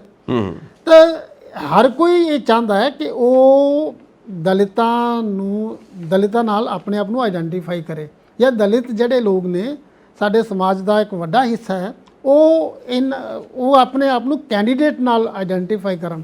ਇਸ ਕਰਕੇ ਉਹਨਾਂ ਨਾਲ ਜ਼ਿਆਦਾ ਜਿਹੜੀ ਸਾਂਝ ਹੈ, ਜਾਂ ਉਹਨਾਂ ਨੂੰ ਆਪਣੇ ਵੱਲ ਲਿਓਰ ਕਰਨ ਦੀ, ਖਿੱਚਣ ਦੀ ਜਿਹੜੀ ਕੋਸ਼ਿਸ਼ ਹੈਗੀ ਹੈ, ਉਹ ਚੱਲਦੀ ਹੈ।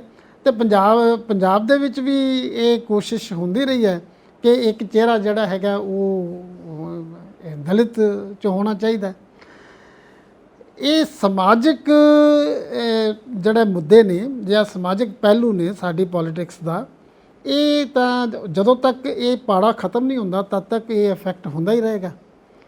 ਔਰ ਕਿਉਂਕਿ ਉਹਨਾਂ ਦੀ ਗਿਣਤੀ ਜ਼ਿਆਦਾ ਹੈ, ਇਸ ਕਰਕੇ ਉਹਨਾਂ ਨੂੰ ਆਪਣੇ ਨਾਲ ਖਿੱਚਣ ਵਾਸਤੇ ਸਾਰੀਆਂ ਪਾਰਟੀਆਂ ਕੋਈ ਨਾ ਕੋਈ ਢੰਗ, ਕੋਈ ਨਾ ਕੋਈ ਤਰੀਕਾ ਅਪਣਾਉਣਗੀਆਂ। ਇੱਕ ਅਸੀਂ ਤੁਹਾਡੇ ਕੋਲੋਂ ਸਟੇਟਮੈਂਟ ਲੈਣਾ ਚਾਹਾਂਗੇ, ਜਿਹੜਾ ਅਸੀਂ ਗੱਲ ਕਰਦੇ ਹਾਂ ਕਿ ਸ਼੍ਰੋਮਣੀ ਅਕਾਲੀ ਦਲ ਕਿਉਂਕਿ ਖੇਤਰੀ ਪਾਰਟੀ ਹੈ, ਸਾਡੀ ਲੋਕਲ ਪਾਰਟੀ ਹੈ, ਪੰਜਾਬ ਦੀ ਓਰੀਜਨਲ। ਸੋ ਬਹੁਤ ਜ਼ਿਆਦਾ ਐਕਸਪੈਕਟੇਸ਼ਨਸ ਨੇ ਜਿੱਥੋਂ ਦਾ ਪਿਛੋਕੜ ਰਿਹਾ। ਔਰ ਅੱਜ ਬਿਲਕੁਲ ਤੁਸੀਂ ਪਰਿਵਾਰਵਾਦੀ ਜਦੋਂ ਗੱਲ ਕਰਦੇ ਹੋ ਤਾਂ ਟਰੈਕਸ ਤੋਂ ਚੇਂਜ ਹੋ ਗਈ ਹੈ। ਅੱਜ ਟੌਪ ਲੀਡਰਸ਼ਿਪ ਨਹੀਂ ਹੈ, ਦੇਖਣ ਨੂੰ ਨਹੀਂ ਮਿਲਦੀ ਉਹ ਜ਼ਬਰਦਸਤ ਜਿਵੇਂ ਕਿਸੇ ਵਕਤ ਵੱਡੇ ਬਾਦਲ ਸਾਹਿਬ। ਸੋ ਕੀ ਫਿਊਚਰ ਦੇਖਦੇ ਹੋ ਤੁਸੀਂ ਸ਼੍ਰੋਮਣੀ ਅਕਾਲੀ ਦਲ ਦਾ, ਕਿ ਬਾਉਂਸ ਬੈਕ ਹੋ ਸਕਦੀ ਹੈ, ਇਹ ਗੱਠਜੋੜ ਬੀਜੇਪੀ ਨਾਲ ਕਰਕੇ ਮੁੜ ਤੋਂ ਬਾਉਂਸ ਬੈਕ ਹੋ ਸਕਦੀ ਹੈ, ਕੁਝ ਇਦਾਂ ਦਾ? ਕਿਸਾਨੀ ਮੂਵਮੈਂਟ ਦੇ ਵਿੱਚ ਸ਼੍ਰੋਮਣੀ ਅਕਾਲੀ ਦਲ ਦਾ ਜਿਹੜਾ ਵੀ ਰੋਲ ਰਿਹਾ, ਚਾਹੇ ਉਹ ਬੀਜੇਪੀ ਦੇ ਸਾਂਝੀਦਾਰ, ਸਰਕਾਰ ਦੇ ਸਾਂਝੀਦਾਰ ਵਜੋਂ ਰਿਹਾ, ਉਸ ਨੇ ਆਮ ਕਿਸਾਨਾਂ ਨੂੰ ਡਿਸਅਪੁਆਇੰਟ ਕੀਤਾ ਔਰ ਲੋਕ ਉਹਨਾਂ ਤੋਂ ਟੁੱਟੇ। ਇਹੀ ਕਾਰਨ ਹੈ ਕਿ ਅਕਾਲੀ ਦਲ ਬਿਲਕੁਲ ਆਈਸੋਲੇਟ ਹੋ ਗਿਆ, ਲੋਕਾਂ 'ਚੋਂ ਆਈਸੋਲੇਟ ਹੋ ਗਿਆ, ਕਿਉਂਕਿ ਉਹਨਾਂ ਨੇ ਲੋਕਾਂ ਦੇ ਮੁੱਦੇ ਨਹੀਂ ਚੱਕੇ, ਮੁੱਦਿਆਂ ਨੂੰ ਅੱਗੇ ਰਿਪਰੈਜ਼ੈਂਟ ਨਹੀਂ ਕੀਤਾ ਜਦੋਂ ਕਿ ਕਰ ਸਕਦੇ ਸੀ। ਪੰਜਾਬ ਚਾਹੇ ਕਿੰਨਾ ਵੀ ਤਰੱਕੀ ਕਰ ਲਏ, ਇਹ ਖੇਤੀਬਾੜੀ ਨਾਲ ਜਾਂ ਕਿਸਾਨੀ ਨਾਲ ਤਾਂ ਜੁੜਿਆ ਹੋਇਆ ਸੂਬਾ ਹੈ ਹੀ ਹੈ। ਔਰ ਜੇਕਰ ਆਉਣ ਵਾਲੇ ਟਾਈਮ ਵਿੱਚ ਅਕਾਲੀ ਦਲ ਰਾਜਨੀਤੀ ਦੇ ਖੇਤਰ ਵਿੱਚ ਅੱਗੇ ਆਉਣਾ ਚਾਹੁੰਦਾ ਹੈ ਤਾਂ ਉਸ ਨੂੰ ਸਾਰਿਆਂ ਨੂੰ ਮਿਲ ਕੇ ਚੱਲਣਾ, ਲੈ ਕੇ ਚੱਲਣਾ ਪਏਗਾ ਤੇ ਆਪਣੀਆਂ ਪਿਛਲੀਆਂ ਸਾਰੀਆਂ ਗਲਤੀਆਂ, ਸਾਰੀਆਂ ਭੁੱਲਾਂ ਨੂੰ ਸੁਧਾਰ ਕੇ ਅੱਗੇ ਆਉਣਾ ਪਊਗਾ। ਔਰ ਜਦੋਂ ਕਿ ਹੁਣ ਟੌਪ ਲੀਡਰਸ਼ਿਪ ਨਹੀਂ ਹੈ, ਹੁਣ ਤੱਕ ਤਾਂ ਟੌਪ ਲੀਡਰਸ਼ਿਪ ਨੇ ਗਲਬਾ ਪਾਇਆ ਹੋਇਆ ਸੀ ਕਿ ਜੋ ਕਹਿੰਦੇ ਸੀ ਉਹ ਕੁਝ ਹੁੰਦਾ ਸੀ। ਔਰ ਜਿਹੜੇ ਅਸਲੀ ਅਕਾਲੀ ਦਲ ਨੇ, ਜਿਨ੍ਹਾਂ ਨੂੰ ਅਸੀਂ ਅਕਾਲੀ ਨੇ, ਜਿਹੜੇ ਕਈ ਮਤਲਬ ਪੀੜ੍ਹੀਆਂ ਤੋਂ ਅਕਾਲੀ ਨੇ, ਜੇ ਉਹ ਆਉਣ ਵਾਲੇ ਟਾਈਮ ਵਿੱਚ ਕੁਝ ਇੱਦਾਂ ਸੋਚਣ ਕਿ ਇਕੱਠੇ ਹੋਣ, ਕੋਈ ਮੁੱਦਿਆਂ ਦੇ ਉੱਤੇ ਕੰਮ ਕਰਨ, ਆਪਣੀ ਰਾਜਨੀਤਿਕ ਪਛਾਣ ਬਣਾਉਣ, ਆਪਣੇ ਆਪ ਨੂੰ ਮੁੱਦਿਆਂ ਨਾਲ ਆਈਡੈਂਟੀਫਾਈ ਕਰਨ, ਤਾਂ ਹੋ ਸਕਦਾ ਹੈ ਕਿ ਉਹ ਆਉਣ ਵਾਲੇ ਟਾਈਮ ਵਿੱਚ ਇੱਕ ਵੱਡੀ ਪਾਰਟੀ ਬਣ ਕੇ ਉੱਭਰ ਸਕਦੇ ਨੇ। ਪੰਜਾਬ ਦਾ ਕੰਟਰੋਲ ਉਹਨਾਂ ਕੋਲ ਵਾਪਸ ਵੀ ਜਾ ਸਕਦਾ, ਐਸੀ ਤਾਂ ਕੋਈ ਗੱਲ ਨਹੀਂ। ਐਸੀ ਕੋਈ ਗੱਲ ਨਹੀਂ। ਵੈਸੇ ਚਲੋ ਇਹ ਬਹੁਤ ਵਧੀਆ ਰਿਹਾ ਕਿ ਇਲੈਕਸ਼ਨਸ ਬਿਲਕੁਲ ਸ਼ਾਂਤੀਪੂਰਵਕ ਤਰੀਕੇ ਨਾਲ ਹੋ ਗਈਆਂ। 1972 ਪੋਲਿੰਗ ਸਟੇਸ਼ਨ ਸੀਗੇ ਜਿਹਦੇ ਚੋਂ ਕਿਹਾ ਜਾਂਦਾ ਸੀਗਾ ਕਿ ਤਕਰੀਬਨ 497 ਬੜੀ ਕ੍ਰਿਟੀਕਲ ਨੇ, ਸੈਂਸਿਟਿਵ ਏਰੀਆ ਹੈ, ਪਰ ਫਿਰ ਵੀ ਕੰਟਰੋਲ ਰਿਹਾ, ਪੁਲਿਸ ਨੇ ਬੜਾ ਵਧੀਆ ਕੰਟਰੋਲ ਕੀਤਾ। ਸੰਜੀਵ ਜੀ ਕਿ ਇਹ ਗੱਲ ਸਾਡੇ ਵਿਦੇਸ਼ ਵਿੱਚ ਬੈਠੇ ਜਿਹੜੇ ਵੀ ਦੋਸਤ ਮਿੱਤਰ ਸਾਨੂੰ ਦੇਖ ਰਹੇ ਨੇ ਉਹਨਾਂ ਨੂੰ ਅਸੀਂ ਯਕੀਨ ਦਿਵਾਉਂਦੇ ਹਾਂ, ਔਰ ਬੜੀ ਚੰਗੀ ਗੱਲ ਹੈ, ਬਹੁਤ ਸਾਰਥਕ ਗੱਲ ਹੈ ਕਿ ਪੰਜਾਬ ਵਿੱਚ ਤੇ ਸਾਡੇ ਜਲੰਧਰ ਵਿੱਚ ਜਿਹੜੀਆਂ ਇਲੈਕਸ਼ਨ ਹੋਈਆਂ ਨੇ ਉਹ ਬਹੁਤ ਸ਼ਾਂਤੀ ਨਾਲ, ਬਹੁਤ ਵਧੀਆ ਤਰੀਕੇ ਨਾਲ ਭੁਗਤਾਈਆਂ ਗਈਆਂ ਔਰ ਕਿਸੇ ਕਿਸਮ ਦਾ ਮਨਮੁਟਾਵ ਕਿਸੇ ਫਿਰਕੇ ਵਿੱਚ ਇੱਕ ਦੂਜੇ ਪ੍ਰਤੀ ਬਿਲਕੁਲ ਨਹੀਂ ਹੋਇਆ। ਕੋਈ ਇਦਾਂ ਦਾ ਇਨਸੀਡੈਂਟ ਵੀ ਦੇਖਣ ਨੂੰ ਨਹੀਂ ਮਿਲਿਆ। ਲੋਕਾਂ ਨੇ ਇਸ ਨੂੰ ਆਪਣੀ ਜ਼ਿੰਮੇਵਾਰੀ ਸਮਝ ਕੇ ਭੁਗਤਾਇਆ ਔਰ ਇਹ ਬਹੁਤ ਚੰਗੀ ਗੱਲ ਹੈ। ਬਾਕੀ ਥੋੜੀ ਬਹੁਤ ਸ਼ਰਾਰਤ ਤੇ ਹਰ ਥਾਂ ਤੇ ਹੁੰਦੀ ਹੈ, ਉਹ ਤਾਂ ਬਿਲਕੁਲ। ਜਿੱਦਾਂ ਸਾਨੂੰ ਰਿਪੋਰਟ ਮਿਲੀ ਸੀ ਕਿ ਫਿਲੌਰ ਦੇ ਵਿੱਚ, ਸ਼ਾਹਕੋਟ ਦੇ ਵਿੱਚ ਹੋਰ ਥੋੜੀ ਬਹੁਤ ਕਿਤੇ ਆਪਸ ਦੇ ਵਿੱਚ ਕੋਈ ਗਰਮੀ ਹੋ ਗਈ, ਕਿਉਂਕਿ ਹਮੇਸ਼ਾ ਹੁੰਦਾ ਹੈ ਕਿ ਜਿਹੜੇ ਕਾਰਕੁਨ ਹੁੰਦੇ ਨੇ, ਵੋਲੰਟੀਅਰਸ ਹੁੰਦੇ ਨੇ ਪਾਰਟੀਆਂ ਦੇ, ਆਪਸ ਦੇ ਵਿੱਚ ਥੋੜੀ ਗਰਮੀ ਤਾਂ ਹੋ ਹੀ ਜਾਂਦੀ ਹੈ। ਕੋਈ ਮੇਜਰ ਘਟਨਾ ਨਹੀਂ ਵਾਪਰੀ, ਸਾਰਾ ਕੁਝ ਸ਼ਾਂਤੀ ਨਾਲ। ਔਰ ਕਿਤੇ ਇਹ ਵੀ ਇੱਕ ਦੂਜੇ ਦੇ ਉੱਤੇ ਪਾਰਟੀ ਕੈਂਡੀਡੇਟਸ ਨੇ ਕਿਹਾ ਕਿ ਤੁਸੀਂ ਜਿਹੜਾ ਮਾਡਲ ਕੋਡ ਹੈ ਉਹਦੇ ਉੱਤੇ ਤੁਸੀਂ ਉਹਨੂੰ ਵਾਇਲੇਟ ਕਰ ਰਹੇ ਹੋ, ਉਹਦੇ ਖਿਲਾਫ ਜਾ ਰਹੇ ਹੋ, ਔਰ ਬੂਥਸ ਦੇ ਉੱਤੇ ਬਾਹਰ ਦੇ ਬੰਦੇ ਬੈਠੇ ਹੋਏ ਨੇ ਜੋ ਤੁਹਾਡੇ ਲੋਕਲ ਏਰੀਆਜ਼ ਦੇ ਨਹੀਂ ਹੈਗੇ। ਇਦਾਂ ਦੀਆਂ ਗੱਲਾਂ ਥੋੜੀਆਂ ਬਹੁਤ ਹੋਈਆਂ ਨੇ, ਪਰ ਫਿਰ ਵੀ ਅੰਡਰ ਕੰਟਰੋਲ ਸਭ ਕੁਝ ਰਿਹਾ। ਸਾਡਾ ਸੈਂਸ ਆਫ ਹਿਊਮਰ ਜਿਹੜਾ ਨਾ, ਪੰਜਾਬੀਆਂ ਦਾ ਸੈਂਸ ਆਫ ਹਿਊਮਰ ਜਿਹੜਾ ਉਹ ਇਹਦੇ ਵਿੱਚ ਡੋਮੀਨੇਟ ਕਰ ਗਿਆ। ਸਾਰੇ ਸੀਨ ਵਿੱਚ, ਸਾਰੇ ਸਿਨੈਰੀਓ ਵਿੱਚ ਸਾਡਾ ਸੈਂਸ ਆਫ ਹਿਊਮਰ ਜਿਹੜਾ ਡੋਮੀਨੇਟ ਕੀਤਾ ਔਰ ਅਸੀਂ ਇਸ ਕਰਕੇ ਇਸ ਚੋਣ ਨੂੰ ਬੜੇ ਪੋਜ਼ਿਟਿਵ ਤਰੀਕੇ ਨਾਲ ਭੁਗਤਾਇਆ। ਇੱਕ ਸਟੇਟਮੈਂਟ ਲੈ ਕੇ ਫਿਰ ਆਪਾਂ ਅੱਗੇ ਚੱਲਦੇ ਹਾਂ। ਸਿਮਰਨਜੀਤ ਸਿੰਘ ਮਾਨ, ਉਹਨਾਂ ਦਾ ਜਿਹੜਾ ਸ਼੍ਰੋਮਣੀ ਅਕਾਲੀ ਦਲ ਅੰਮ੍ਰਿਤਸਰ ਹੈ, ਉਹਨਾਂ ਦੇ ਕੈਂਡੀਡੇਟ ਗੁਰਜੰਤ ਸਿੰਘ, ਉਹਨਾਂ ਦੀ ਕੀ ਖਬਰ ਹੈ ਕਿ ਖੈਰ ਉਹ ਕਿਸੇ ਖਾਸ ਮੁਕਾਮ ਦੇ ਉੱਤੇ ਪਰਫਾਰਮ ਤੇ ਨਹੀਂ ਕਰ ਪਾ ਰਹੇ। ਉਹਨਾਂ ਨੂੰ ਜੇ ਦੇਖਿਆ ਜਾਵੇ, ਉਹਨਾਂ ਦੀ ਪਾਰਟੀ ਨੂੰ ਦੇਖਿਆ ਜਾਵੇ ਜਾਂ ਉਹਨਾਂ ਦੇ ਕੈਰੀਅਰ ਨੂੰ ਦੇਖਿਆ ਜਾਵੇ, ਕਿੰਨਾ ਕੁ ਇੰਪੈਕਟ ਪੰਜਾਬ ਦੇ ਪੋਲੀਟੀਕਲ ਸਿਨੈਰੀਓ ਦੇ ਉੱਤੇ ਉਹਨਾਂ ਦਾ ਪੈ ਸਕਦਾ ਹੈ? ਸਿਮਰਨਜੀਤ ਸਿੰਘ ਮਾਨ ਜੀ ਨੂੰ ਸੰਗਰੂਰ ਦੀ ਸੀਟ ਮਿਲ ਗਈ ਔਰ ਇਹ ਕਿਸੇ ਨੂੰ ਉਮੀਦ ਨਹੀਂ ਸੀ, ਸ਼ਾਇਦ ਉਹਨਾਂ ਨੂੰ ਵੀ ਇਹ ਉਮੀਦ ਨਹੀਂ ਸੀ ਕਿ ਇਸ ਤਰ੍ਹਾਂ ਹੋ ਸਕਦਾ। ਉਹ ਸੀਟ ਉਹਨਾਂ ਨੂੰ ਮਿਲ ਗਈ। ਲੇਕਿਨ ਜੇ ਹੁਣ ਅਸੀਂ ਕਹੀਏ ਕਿ ਸੰਗਰੂਰ ਦੇ ਹਿਸਾਬ ਨਾਲ ਜਾਂ ਸੰਗਰੂਰ ਦੀ ਰੀਸ ਨਾਲ ਜਲੰਧਰ ਦੀ ਸੀਟ ਵੀ ਉਹਨਾਂ ਨੂੰ ਮਿਲ ਜਾਂਦੀ, ਇਹ ਤੇ ਮਤਲਬ ਇੱਕ ਬੜੀ ਹਾਸੋਹੀਣੀ ਗੱਲ ਹੈ। ਔਰ ਮਾਨ ਸਾਹਿਬ ਦੀ ਜਿਹੜੀ ਪਿਛਲੀ ਪਰਫਾਰਮੈਂਸ ਹੈ, ਜੋ ਉਹਨਾਂ ਦੀ ਪਾਰਟੀ ਦਾ ਕਿਰਦਾਰ ਹੈ, ਜੋ ਕੁਝ ਕੀਤਾ, ਜੋ ਉਹਨਾਂ ਦੀਆਂ ਸਟੇਟਮੈਂਟ ਨੇ, ਕਿਉਂਕਿ ਉਹ ਇੱਕ ਵਾਹਦ ਇਸ ਤਰ੍ਹਾਂ ਦਾ ਅਕਾਲੀ ਦਲ ਹੈ ਜਿਹੜਾ ਇੱਕ ਵਿਅਕਤੀ ਦਾ ਅਕਾਲੀ ਦਲ ਹੈ, ਇੱਕ ਵਿਅਕਤੀ ਦੇ ਨਾਲ ਚੱਲਦਾ ਹੈ ਔਰ ਆਪਣੇ ਆਪ ਨੂੰ ਉਸ ਮਾਨ ਸਾਹਿਬ ਨਾਲ ਹੀ ਆਈਡੈਂਟੀਫਾਈ ਕਰਦਾ। ਇਸ ਕਰਕੇ ਉਹਨਾਂ ਦੀਆਂ ਬਹੁਤ ਸਾਰੀਆਂ ਗੱਲਾਂ ਜਿਹੜੀਆਂ ਨੇ ਹੋ ਸਕਦਾ ਲੋਕਾਂ ਨੂੰ ਚੰਗੀਆਂ ਨਾ ਲੱਗੀਆਂ ਹੋਣ, ਲੋਕਾਂ ਨੂੰ ਨਾ, ਵੋਟਰਾਂ ਨੂੰ ਨਾ ਲੁਭਾਈਆਂ ਹੋਣ।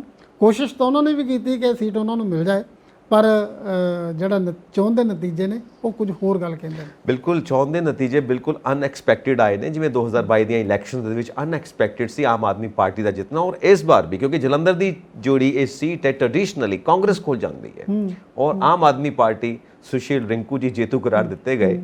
ਸੋ ਆਊਟ ਆਫ ਦ ਬਾਕਸ ਇਹ ਗੱਲ ਹੋ ਰਹੀ ਹੈ, ਅਨਐਕਸਪੈਕਟਿਡ ਗੱਲ ਹੋ ਰਹੀ ਹੈ। ਖੈਰ, ਉਹਨਾਂ ਵਾਸਤੇ ਵਧਾਈ ਅਸੀਂ ਫਿਰ ਤੋਂ ਇੱਕ ਵਾਰ ਕਰਦੇ ਹਾਂ। ਸੋ ਤੁਸੀਂ ਮੈਨੂੰ ਇੱਕ ਗੱਲ ਵਿੱਚ ਦੱਸਿਆ ਕਿ ਜਿਹੜਾ ਸਾਡਾ ਵੋਟਰ ਹੈ, ਕਿਉਂਕਿ ਬੇਸਿਕਲੀ ਇਹ ਵੋਟਰਸ ਦੀ ਗੇਮ ਹੈ, ਬਿਲਕੁਲ ਬਿਲਕੁਲ ਅੰਕੜਿਆਂ ਦੀ ਗੇਮ ਹੈ, ਬਿਲਕੁਲ ਬਿਲਕੁਲ। ਤਾਂ ਵੋਟਰਸ ਜਿੱਧਰ ਜਾਣਗੇ ਉਹ ਡੈਮੋਕ੍ਰੇਸੀ ਹੈ ਔਰ ਉਧਰ ਹੀ ਸਾਰੀਆਂ ਵੋਟਾਂ ਔਰ ਉਧਰ ਹੀ ਇਲੈਕਸ਼ਨ ਦਾ ਰਿਜ਼ਲਟ ਪਲੜਾ ਉਧਰ ਭਾਰੀ ਹੋ ਜਾਂਦਾ। ਵੋਟਰ ਤੁਸੀਂ ਕਿਹਾ ਕਿ ਜਦੋਂ ਜਦੋਂ ਫ੍ਰੀਕੁਐਂਟ ਇਲੈਕਸ਼ਨਸ ਹੁੰਦੀਆਂ ਨੇ ਵੋਟਰ ਜ਼ਿਆਦਾ ਸਿਆਣਾ ਹੁੰਦਾ ਹੈ। ਬਿਲਕੁਲ। ਸੋ ਵੋਟਰ ਸਾਡਾ ਪੰਜਾਬ ਦਾ ਕਿੰਨਾ ਕੁ ਮੈਚਿਓਰ ਹੋਇਆ ਔਰ ਅਸਲੀ ਮੁੱਦੇ ਕਿਹੜੇ ਨੇ ਜਿਹੜਾ ਵੋਟਰ ਪਛਾਣਦਾ ਹੈ ਔਰ ਉਸ ਦੀ ਪਛਾਣ ਕਰਕੇ ਉਹ ਕੈਂਡੀਡੇਟ ਦੀ ਪਛਾਣ ਕਰਦਾ ਹੈ, ਫਿਰ ਉਹਨੂੰ ਵੋਟ ਦਿੰਦਾ, ਕਿਉਂਕਿ ਪਾਰਟੀ ਤੇ ਕੈਂਡੀਡੇਟ ਵਿੱਚ ਫਰਕ ਕਰਨ ਲੱਗ ਪਿਆ ਹੈ ਵੋਟਰ। ਵੋਟਰ ਸਿਆਣਾ ਹੋ ਰਿਹਾ ਹੈ। ਧਰਮ ਦੀ ਰਾਜਨੀਤੀ ਤੋਂ, ਜਾਤ ਪਾਤ ਦੀ ਰਾਜਨੀਤੀ ਤੋਂ ਅਸੀਂ ਸਮਾਜਿਕ ਮੁੱਦਿਆਂ ਤੋਂ ਵਧੇ, ਸਮਾਜਿਕ ਮੁੱਦਿਆਂ ਤੋਂ ਅਸੀਂ ਫਿਰ ਹੁਣ ਆਰਥਿਕ ਮੁੱਦਿਆਂ ਤੇ ਵਧੇ ਹਾਂ। ਕਿਸਾਨੀ ਦਾ ਮੋਰਚਾ, ਕਿਸਾਨਾਂ ਦਾ ਮੋਰਚਾ ਲੱਗਿਆ, ਉਹ ਆਰਥਿਕ ਮੁੱਦੇ ਦਾ ਮੋਰਚਾ ਸੀ ਔਰ ਇਸ ਗੱਲ ਤੋਂ ਸਾਰਿਆਂ ਨੂੰ ਸਪਸ਼ਟ ਹੋ ਜਾਣਾ ਚਾਹੀਦਾ ਸੀ ਕਿ ਆਉਣ ਵਾਲੇ ਟਾਈਮ ਵਿੱਚ ਵੋਟਰਾਂ ਦੇ ਮਨ ਵਿੱਚ ਮੁੱਦੇ ਨਾ ਜਾਤ ਦੇ ਨੇ, ਨਾ ਧਰਮ ਦੇ ਨੇ, ਨਾ ਕਿਸੇ ਸਮਾਜਿਕ ਵਖਰੇਵੇਂ ਦੇ ਨੇ, ਸਗੋਂ ਮੁੱਦੇ ਸਾਡੇ ਆਰਥਿਕ ਨੇ। ਜਿਹੜੀ ਪਾਰਟੀ ਇਹਨਾਂ ਆਰਥਿਕ ਮੁੱਦਿਆਂ ਨੂੰ ਐਡਰੈਸ ਕਰੇਗੀ ਉਹੀ ਪਾਰਟੀ ਆਉਣ ਵਾਲੇ ਟਾਈਮ ਵਿੱਚ ਸਰਕਾਰ ਦੇ ਕੰਟਰੋਲ 'ਚ ਹੋਏਗੀ। ਔਰ ਰਾਜਨੇਤਾਵਾਂ ਨੂੰ ਵੀ ਇਸ ਤੋਂ ਸਮਝਣਾ ਚਾਹੀਦਾ ਹੈ, ਜੇ ਰਾਜਨੀਤਿਕ ਪਾਰਟੀਆਂ ਸਾਡੀ ਗੱਲਬਾਤ ਨੂੰ ਦੇਖਦੀਆਂ ਹੋਣ ਜਾਂ ਉਹ ਆਪਣੇ ਤੌਰ ਤੇ ਕੋਈ ਐਨਾਲਿਸਿਸ ਕਰਦੀਆਂ ਹੋਣ ਤਾਂ ਉਹਨਾਂ ਨੂੰ ਐਨਾਲਿਸਿਸ ਜ਼ਰੂਰ ਕਰਨਾ ਚਾਹੀਦਾ ਹੈ ਕਿ ਸਾਡੇ ਆਰਥਿਕ ਮੁੱਦੇ ਕਿਹੜੇ ਨੇ, ਉਹਨਾਂ ਆਰਥਿਕ ਮੁੱਦਿਆਂ ਨੂੰ ਕਿਵੇਂ ਐਡਰੈਸ ਕੀਤਾ ਜਾਏ ਤਾਂ ਕਿ ਆਉਣ ਵਾਲੇ ਟਾਈਮ ਵਿੱਚ ਪੰਜਾਬ ਜਿਹੜਾ ਉਹ ਵਾਪਸ ਖੁਸ਼ਹਾਲ ਸੂਬਾ ਹੋਵੇ। ਜੋ ਕੁਝ ਪੰਜਾਬ ਵਿੱਚ ਪਿਛਲੇ ਕੁਝ ਸਾਲਾਂ ਤੋਂ ਵਾਪਰਿਆ, ਜਿਵੇਂ ਕਿ ਪੰਜਾਬ ਦੀ ਨੌਜਵਾਨ ਜਿਹੜੇ ਨੇ ਉਹ ਬਾਹਰ ਗਏ ਨੇ, ਵਿਦੇਸ਼ਾਂ ਵਿੱਚ ਗਏ ਨੇ, ਪੰਜਾਬ ਦਾ ਪੈਸਾ ਬਾਹਰ ਨਿਕਲਿਆ, ਇਹ ਵਾਪਸ ਆਪਣੇ ਘਰ ਵਿੱਚ ਪੰਜਾਬ ਵਿੱਚ ਕਿਵੇਂ ਆਏਗਾ ਔਰ ਪੰਜਾਬ ਦੇ ਵਿੱਚ ਇਹਨਾਂ ਜਿਹੜੇ ਸਾਡੇ ਆਰਥਿਕ ਮੁੱਦੇ ਜਿਨ੍ਹਾਂ ਵਿੱਚ ਜਿਵੇਂ ਮੈਂ ਪਹਿਲਾਂ ਗੱਲ ਕਰ ਰਿਹਾ ਸੀ ਕਿ ਬੇਰੁਜ਼ਗਾਰੀ ਦਾ ਬਹੁਤ ਵੱਡਾ ਮੁੱਦਾ ਹੈ, ਸਾਡੀ ਸਿੱਖਿਆ ਦਾ ਬਹੁਤ ਵੱਡਾ ਮੁੱਦਾ ਹੈ, ਸਿੱਖਿਆ ਦੇ ਸੁਧਾਰਾਂ ਦਾ ਬਹੁਤ ਵੱਡਾ ਮੁੱਦਾ ਹੈ ਔਰ ਇਹਨਾਂ ਚੀਜ਼ਾਂ ਨੂੰ ਜਿਹੜੀ ਪਾਰਟੀ ਐਡਰੈਸ ਕਰੇਗੀ ਉਹੀ ਪਾਰਟੀ ਜਿਹੜੀ ਹੈ ਉਹ ਸਰਕਾਰ ਦੀ ਸੀਟ ਤੇ ਹੋਏਗੀ।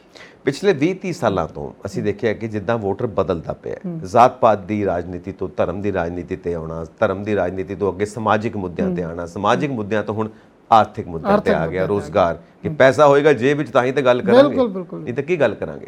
ਸੋ ਇਹ ਨੌਜਵਾਨੀ ਬਾਹਰ ਜਾ ਰਹੀ ਹੈ ਔਰ ਇਸ ਵਕਤ ਜੋ ਪੰਜਾਬ ਦੀ ਸਿਚੁਏਸ਼ਨ ਹੋ ਚੁੱਕੀ ਹੈ, ਕਿਉਂਕਿ ਜੇ ਨੌਜਵਾਨੀ ਬਾਹਰ ਹੈ ਤੇ ਫਿਰ ਪੰਜਾਬ ਵਾਸਤੇ ਕੰਮ ਕਰਨ ਵਾਸਤੇ ਕੌਣ ਨੇ, ਕਿਉਂਕਿ ਜ਼ਿਆਦਾਤਰ ਤੇ ਫਿਰ ਬਜ਼ੁਰਗ ਹੀ ਪਿੱਛੇ ਰਹਿ ਗਏ, ਪਿੰਡਾਂ ਦੇ ਪਿੰਡ ਖਾਲੀ ਹੋ ਗਏ। ਹੁਣ ਕਿਹੜਾ ਵੋਟਰ ਹੈ ਜਿਹਨੂੰ ਆਪਣੇ ਵੱਲ ਇਹ ਪਾਰਟੀਆਂ ਅਟਰੈਕਟ ਕਰਨ ਔਰ ਇੰਪਲੋਇਮੈਂਟ ਵਾਲੀ ਗੱਲ ਕਿੱਦਾਂ ਕਰਨ? ਬਜ਼ੁਰਗ ਤਾਂ ਰਹਿ ਗਏ ਨੇ, ਨੌਜਵਾਨ ਘਟ ਗਏ ਨੇ। ਹਾਂ ਬਿਲਕੁਲ। ਪੰਜਾਬ ਦੇ ਪਿੰਡਾਂ ਦੇ ਪਿੰਡ ਖਾਲੀ ਪਏ ਨੇ ਔਰ ਪੰਜਾਬ ਦੇ ਵਿੱਚ ਬਜ਼ੁਰਗ ਨੇ ਔਰ ਉਹ ਵੀ 50 ਸਾਲ ਤੋਂ ਉੱਪਰ ਵਾਲੇ ਬਜ਼ੁਰਗ ਰਹਿ ਗਏ ਨੇ। ਆਉਣ ਵਾਲੇ ਟਾਈਮ ਵਿੱਚ ਉਹਨਾਂ ਬਜ਼ੁਰਗਾਂ ਦੀਆਂ ਕੀ ਸਮੱਸਿਆਵਾਂ ਹੋਣਗੀਆਂ, ਸਾਡੀਆਂ ਕੀ ਸਮੱਸਿਆਵਾਂ ਹੋਣਗੀਆਂ, ਇਹਨਾਂ ਬਾਰੇ ਵੀ ਸਾਡੀਆਂ ਰਾਜਨੀਤਿਕ ਪਾਰਟੀਆਂ ਨੂੰ ਸੋਚਣਾ ਪਏਗਾ। ਔਰ ਜੇ ਕੁਝ ਨਾ ਕੀਤਾ ਗਿਆ, ਜੇ ਕੁਝ ਚੰਗਾ ਵਧੀਆ ਨਾ ਕੀਤਾ ਗਿਆ, ਪੰਜਾਬ ਦੇ ਹੱਕ ਵਿੱਚ ਨਾ ਭੁਗਤਿਆ ਗਿਆ, ਕਿਉਂਕਿ ਪੰਜਾਬ ਸਿਰਫ ਪੰਜਾਬੀ ਦੇ ਨਾਂ ਤੇ ਨਾਅਰੇ ਲਾਉਣ ਦਾ ਨਾਂ ਨਹੀਂ ਹੈਗਾ। ਪੰਜਾਬ ਇੱਕ ਪਾਪੂਲੇਸ਼ਨ ਦਾ ਇੱਕ ਵੱਡਾ ਗੜ੍ਹ ਹੈ ਔਰ ਜਿਹਦੀਆਂ ਆਪਣੀਆਂ ਸਮੱਸਿਆਵਾਂ ਨੇ, ਜੇ ਨਾ ਉਹਨਾਂ ਨੂੰ ਐਡਰੈਸ ਕੀਤਾ ਗਿਆ ਤਾਂ ਆਉਣ ਵਾਲਾ ਟਾਈਮ ਫਿਰ ਸਾਡੇ ਲਈ ਬਹੁਤ ਵਧੀਆ ਨਹੀਂ ਹੋਏਗਾ। ਇਸ ਕਰਕੇ ਸਾਰੀਆਂ ਰਾਜਨੀਤਿਕ ਪਾਰਟੀਆਂ ਨੂੰ ਇਹਨਾਂ ਵੱਲ ਮੁੜਨਾ ਚਾਹੀਦਾ, ਇਹਨਾਂ ਬਾਰੇ ਸੋਚਣਾ ਚਾਹੀਦਾ। ਕਹਿੰਦੇ ਨੇ ਕਿ ਜਿਹੜਾ ਲੀਡਰ ਹੁੰਦਾ ਨਾ ਉਹ ਰੋਸ਼ਨ ਦਿਮਾਗ ਹੋਣਾ ਚਾਹੀਦਾ। ਬਿਲਕੁਲ ਠੀਕ ਹੈ ਨਾ, ਜਿੱਦਾਂ ਦਾ ਲੀਡਰ ਹੋਏਗਾ ਲੋਕ ਉਦਾਂ ਦੇ ਹੋ ਜਾਣਗੇ। ਕਈ ਵਾਰ ਕਿਹਾ ਜਾਂਦਾ ਕਿ ਜਿੱਦਾਂ ਦੇ ਲੋਕ ਹੁੰਦੇ ਨੇ ਲੀਡਰ ਵੀ ਉਦਾਂ ਦਾ ਹੀ ਹੁੰਦਾ ਹੈ। ਬਿਲਕੁਲ, ਕਈ ਵਾਰ ਇਹ ਵੀ ਗੱਲ ਕਹਿੰਦੇ ਨੇ। ਦੋਨੋਂ ਤਰ੍ਹਾਂ ਨਾਲ ਗੱਲਾਂ ਚੱਲਦੀਆਂ ਨੇ, ਪਰ ਮੁੱਦਾ ਇਹ ਹੈ ਕਿ ਜਿਨ੍ਹਾਂ ਨੂੰ ਵੀ ਅਸੀਂ ਜਿਤਾਉਨੇ ਆ, ਸੁਸ਼ੀਲ ਰਿੰਕੂ ਜੀ ਵੀ ਜਿੱਤੇ ਤਾਂ ਉਹਨਾਂ ਦੇ ਕੰਮ ਕੀ ਨੇ? ਜਿੱਤਣਾ ਤੇ ਹੋ ਗਿਆ, 1 ਦਿਨ 2 ਦਿਨ 4 ਦਿਨ, ਚਲੋ 1 ਹਫ਼ਤਾ ਸੈਲੀਬ੍ਰੇਸ਼ਨ ਬੱਲੇ ਬੱਲੇ ਬੱਲੇ ਬੱਲੇ ਹੋ ਗਈ, ਸਾਲ ਵਾਸਤੇ ਹੀ ਹੈ। 2024 ਵਾਸਤੇ ਫਿਰ ਇਲੈਕਸ਼ਨਸ ਡਿਊ ਨੇ। ਬਿਲਕੁਲ ਇਹ 1 ਸਾਲ ਦੇ ਵਿੱਚ ਜਿਹੜੀ ਪਰਫਾਰਮੈਂਸ ਹੈ ਉਹ 2024 ਦੀਆਂ ਇਲੈਕਸ਼ਨਸ ਵਾਸਤੇ ਫਿਰ ਤੋਂ ਇਹਨਾਂ ਨੂੰ ਐਲੀਜੀਬਲ ਕਰ ਸਕਦੀ ਹੈ ਕਿ ਇਹਨਾਂ ਨੂੰ ਫਿਰ ਤੋਂ ਵੋਟਾਂ ਪੈ ਸਕਦੀਆਂ ਨੇ। ਇਹ ਅੱਗੋਂ 5 ਸਾਲ ਵਾਸਤੇ ਜਿੱਤ ਸਕਦੇ ਨੇ। ਸੋ ਕਿੱਦਾਂ ਦੇ ਲੀਡਰ ਇਸ ਵਕਤ ਪੰਜਾਬ ਨੂੰ ਚਾਹੀਦੇ ਨੇ? ਯੂਥ ਨੂੰ ਕਿੱਦਾਂ ਦੇ ਆਈਕਨ ਚਾਹੀਦੇ ਨੇ? ਕਿਉਂਕਿ ਜਦੋਂ ਵੀ ਆਈਕਨ ਲੱਭਣਾ ਹੁੰਦਾ ਇੱਕ ਭਗਤ ਸਿੰਘ ਦਿਖਾਈ ਦਿੰਦਾ, ਹੋਰ ਕੋਈ ਵਿਖਾਈ ਨਹੀਂ ਦਿੰਦਾ। ਸੋ ਕਿੱਦਾਂ ਦੇ ਆਈਕਨ ਚਾਹੀਦੇ ਨੇ ਜਿਹੜੇ ਇਲੈਕਸ਼ਨਸ ਨੂੰ ਵੀ ਪ੍ਰਭਾਵਿਤ ਕਰਨ, ਨੌਜਵਾਨਾਂ ਨੂੰ ਵੀ ਪ੍ਰਭਾਵਿਤ ਕਰਨ ਔਰ ਦੇਸ਼ ਵਾਸਤੇ ਵੀ, ਜਿੱਦਾਂ ਸੂਬੇ ਵਾਸਤੇ ਤੁਸੀਂ ਕੰਮ ਕਰਨ ਦੀ ਗੱਲ ਕੀਤੀ ਹੈ, ਕਿਉਂਕਿ ਬੇਸਿਕਲੀ ਜਿੱਤਣ ਤੋਂ ਬਾਅਦ ਤਾਂ ਤੁਸੀਂ ਸੂਬੇ ਵਾਸਤੇ ਤੇ ਲੋਕਾਂ ਦੇ ਵੈਲਫੇਅਰ ਵਾਸਤੇ ਕੰਮ ਕਰਨਾ ਹੈ। ਕਿੱਦਾਂ ਦੇ ਲੀਡਰਸ ਚਾਹੀਦੇ ਨੇ? ਦੇਸ਼ ਨੂੰ ਜਦੋਂ ਆਜ਼ਾਦੀ ਮਿਲੀ, ਇਹ ਮੈਂ ਇਤਿਹਾਸ ਦੇ ਕੁਝ ਪੰਨੇ ਫੋਲਣ ਦੀ ਕੋਸ਼ਿਸ਼ ਕਰਦਾ। ਦੇਸ਼ ਨੂੰ ਜਦੋਂ ਆਜ਼ਾਦੀ ਮਿਲੀ ਤਾਂ ਜਿਹੜੇ ਆਗੂ ਉਦੋਂ ਆਏ, ਜਿਨ੍ਹਾਂ ਦੇ ਹੱਥ ਵਿੱਚ ਦੇਸ਼ ਦੀ ਵਾਗਡੋਰ ਆਈ, ਉਹਨਾਂ ਨੇ ਆਉਣ ਵਾਲੇ 50 ਸਾਲਾਂ ਦੀ ਪਲੈਨਿੰਗ ਨੂੰ ਦਿਮਾਗ ਵਿੱਚ ਰੱਖ ਕੇ ਕੰਮ ਕੀਤਾ।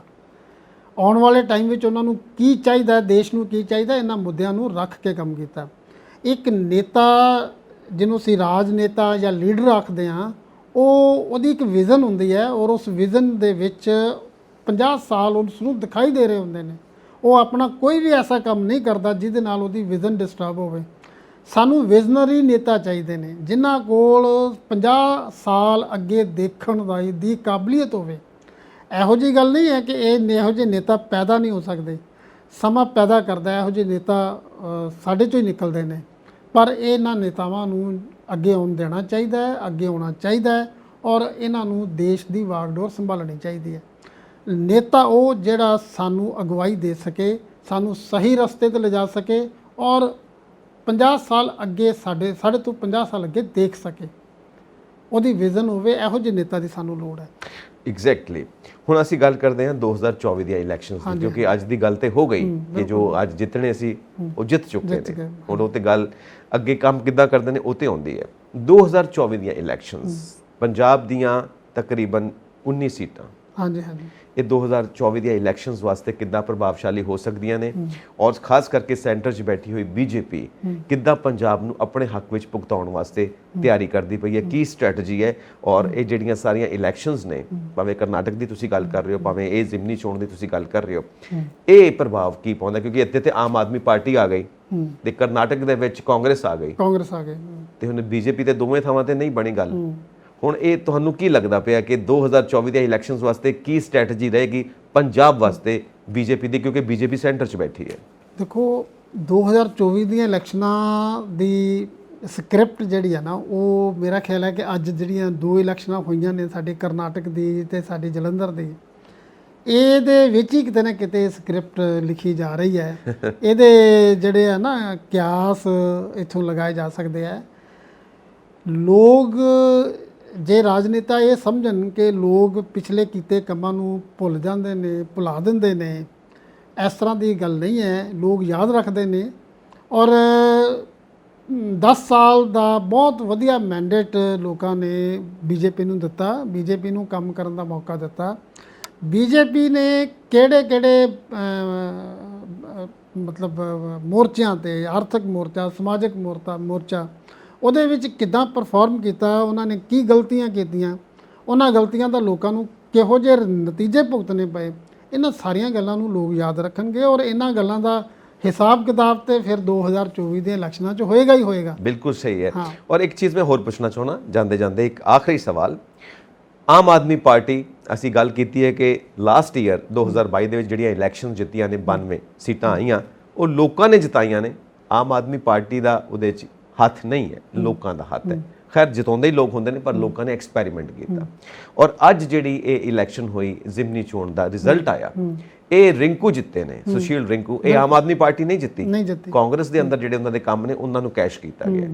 ਸੋ 2022 ਦੀਆਂ ਇਲੈਕਸ਼ਨਸ ਵੀ ਲੋਕ ਜਿੱਤੇ, ਆਮ ਆਦਮੀ ਪਾਰਟੀ ਨਹੀਂ ਜਿੱਤੀ। ਬਿਲਕੁਲ। ਔਰ ਅੱਜ ਦੀ ਇਲੈਕਸ਼ਨਸ ਵੀ ਰਿੰਕੂ ਜਿੱਤੇ, ਆਮ ਆਦਮੀ ਪਾਰਟੀ ਨਹੀਂ ਜਿੱਤੇ। ਇਹ ਨਿਚੋੜ ਨਿਕਲਦਾ ਹੈ। ਤੇ ਫਿਰ ਇਸ ਸੰਦਰਭ ਦੇ ਵਿੱਚ 2024 ਦੀਆਂ ਇਲੈਕਸ਼ਨਸ ਦੇ ਵਿੱਚ ਆਮ ਆਦਮੀ ਪਾਰਟੀ ਕਿੱਥੇ ਖੜੀ, ਕਿਉਂਕਿ ਉਹਨੂੰ ਹੁਣ ਕੌਮੀ ਪਾਰਟੀ ਦਾ ਵੀ ਰੁਤਬਾ ਹਾਸਿਲ ਹੋ ਚੁੱਕਾ ਹੈ। ਜੇ ਲੋਕ ਰਵਾਇਤੀ ਪਾਰਟੀਆਂ ਤੋਂ ਖੁਸ਼ ਨਹੀਂ, ਜੇ ਰਵਾਇਤੀ ਪਾਰਟੀਆਂ 'ਚੋਂ ਅਸੀਂ ਹੁਣ ਤੱਕ ਕੁਝ ਨਹੀਂ ਕੱਢ ਸਕੇ, ਰਵਾਇਤੀ ਪਾਰਟੀਆਂ ਜਿਨ੍ਹਾਂ ਵਿੱਚ ਕਾਂਗਰਸ ਵੀ ਸ਼ਾਮਲ ਹੈ ਤੇ ਇੱਕ ਭਾਰਤੀ ਜਨਤਾ ਪਾਰਟੀ ਨੂੰ ਵੀ ਅਸੀਂ ਰਵਾਇਤੀ ਪਾਰਟੀ ਦੀ ਕੈਟੇਗਰੀ 'ਚ ਰੱਖਦੇ ਹਾਂ। ਇਸ ਤੋਂ ਪਹਿਲਾਂ ਵੀ ਜਿਹੜੀਆਂ ਹੋਰ ਰਵਾਇਤੀ ਪਾਰਟੀਆਂ ਸੀ ਜਿਨ੍ਹਾਂ ਨੇ 1947 ਤੋਂ ਬਾਅਦ ਦੇਸ਼ ਦੀ ਪੋਲੀਟਿਕਸ 'ਚ ਬਹੁਤ ਵੱਡਾ ਰੋਲ ਅਦਾ ਕੀਤਾ, ਉਹ ਪਾਰਟੀਆਂ ਅੱਜ ਕਿੱਥੇ ਨੇ? ਉਹ ਸਾਰੀਆਂ ਹਾਸ਼ੀਏ 'ਤੇ ਚਲੀਆਂ ਗਈਆਂ, ਉਹਨਾਂ ਦੀ ਕੋਈ ਪਛਾਣ ਨਹੀਂ ਹੈ। ਜੇਕਰ ਇਹਨਾਂ ਰਵਾਇਤੀ ਪਾਰਟੀਆਂ ਤੋਂ ਲੋਕ ਖੁਸ਼ ਨਹੀਂ ਤਾਂ ਫਿਰ ਇਹ ਜਿਹੜਾ ਖਿਲਾ ਹੈ ਉਹ ਭਰਨ ਵਾਸਤੇ ਕਿਸੇ ਨਾ ਕਿਸੇ ਪਾਰਟੀ ਨੂੰ ਤਾਂ ਅੱਗੇ ਆਉਣਾ ਹੀ ਪਏਗਾ, ਚਾਹੇ ਉਹ ਆਮ ਆਦਮੀ ਪਾਰਟੀ ਹੋਵੇ, ਚਾਹੇ ਕੋਈ ਖਾਸ ਆਦਮੀ ਪਾਰਟੀ ਹੋਵੇ। ਆਉਣ ਵਾਲੇ ਟਾਈਮ ਵਿੱਚ ਕਿਹੜੀ ਪਾਰਟੀ ਅੱਗੇ ਆਉਂਦੀ ਹੈ, ਇਹ ਉਸ ਦੀ ਕੰਮ ਬੋਲਣਗੇ, ਕੰਮ ਦੱਸੇਗਾ। ਜਿੱਦਾਂ ਦੀ ਉਹਦੀ ਪਰਫਾਰਮੈਂਸ ਇਹਨਾਂ ਕੁਝ ਮਹੀਨਿਆਂ ਵਿੱਚ, ਜਿਹੜੇ ਅਗਲੇ 12 ਮਹੀਨੇ ਜਾਂ 16 ਮਹੀਨੇ ਰਹਿੰਦੇ ਨੇ, ਜਿਹੋ ਜਿਹਾ ਕੰਮ ਉਹਦੇ 'ਚ ਹੋਏਗਾ, ਜਿਹੋ ਜਿਹੇ ਫੈਸਲੇ ਕਰਨਗੇ, ਉਹਨਾਂ ਫੈਸਲਿਆਂ ਦੇ ਬੇਸ 'ਤੇ ਉਹਨਾਂ ਨੂੰ 2024 ਦੀ ਇਲੈਕਸ਼ਨ ਮਿਲੇਗੀ। ਬਿਲਕੁਲ। ਪਾਲਿਸੀਜ਼ ਤੇ ਪਰਫਾਰਮੈਂਸ ਉਹ ਹਮੇਸ਼ਾ ਆਰਥਿਕ ਹਾਂ, ਮੁੱਦਿਆਂ ਤੇ ਬਿਲਕੁਲ। ਚੱਲੇਗੀ। ਹਾਂ। ਆਰਥਿਕ ਮੁੱਦਿਆਂ ਦੇ ਉੱਤੇ, ਇਕਨੋਮੀ ਦੇ ਮੁੱਦਿਆਂ ਦੇ ਉੱਤੇ ਹੀ ਹਰ ਪਾਰਟੀ ਹੁਣ ਕਿਸੇ ਵੀ ਵੋਟਰ ਦੇ ਦਿਮਾਗ ਦੇ ਵਿੱਚ ਆਪਣਾ ਸਥਾਨ ਬਣਾ ਸਕਦੀ ਹੈ। ਬਣਾ ਸਕਦੀ ਬਿਲਕੁਲ। So thank you so much Okay ਜੀ, ਪਾਵਰਾ ਸ਼ੁਕਰੀਆ ਸਾਹਿਬ, ਜੀ, ਤੁਸੀਂ ਬਹੁਤ ਐਨਲਾਈਟਨ ਧੰਨਵਾਦ। ਕੀਤਾ ਇਸ ਵਿਸ਼ੇ ਦੇ ਉੱਤੇ ਔਰ ਅੱਜ ਇਸ ਖਾਸ ਪ੍ਰੋਗਰਾਮ ਦੇ ਵਿੱਚ ਤੁਸੀਂ ਸ਼ਿਰਕਤ ਕਰਕੇ ਆਪਣੇ ਵਿਚਾਰ ਸਾਡੇ ਨਾਲ ਸਾਂਝੇ ਤੁਹਾਡਾ ਵੀ ਕੀਤੇ। ਬਹੁਤ-ਬਹੁਤ ਥੈਂਕ ਯੂ ਬਹੁਤ ਸੋ ਸ਼ੁਕਰੀਆ। ਮਚ। ਅਸੀਂ ਆਪਣੇ ਦਰਸ਼ਕਾਂ ਨੂੰ ਗੁਜ਼ਾਰਿਸ਼ ਕਰਾਂਗੇ ਕਿ ਆਪਣੇ ਵਿਚਾਰ ਸਾਨੂੰ ਇਨਬਾਕਸ ਕਰੋ, ਸਾਡਾ ਚੈਨਲ ਪੰਜਾਬ ਮੇਲ USA TV ਸਬਸਕ੍ਰਾਈਬ ਕਰੋ। ਸਤਿ ਸ਼੍ਰੀ ਅਕਾਲ।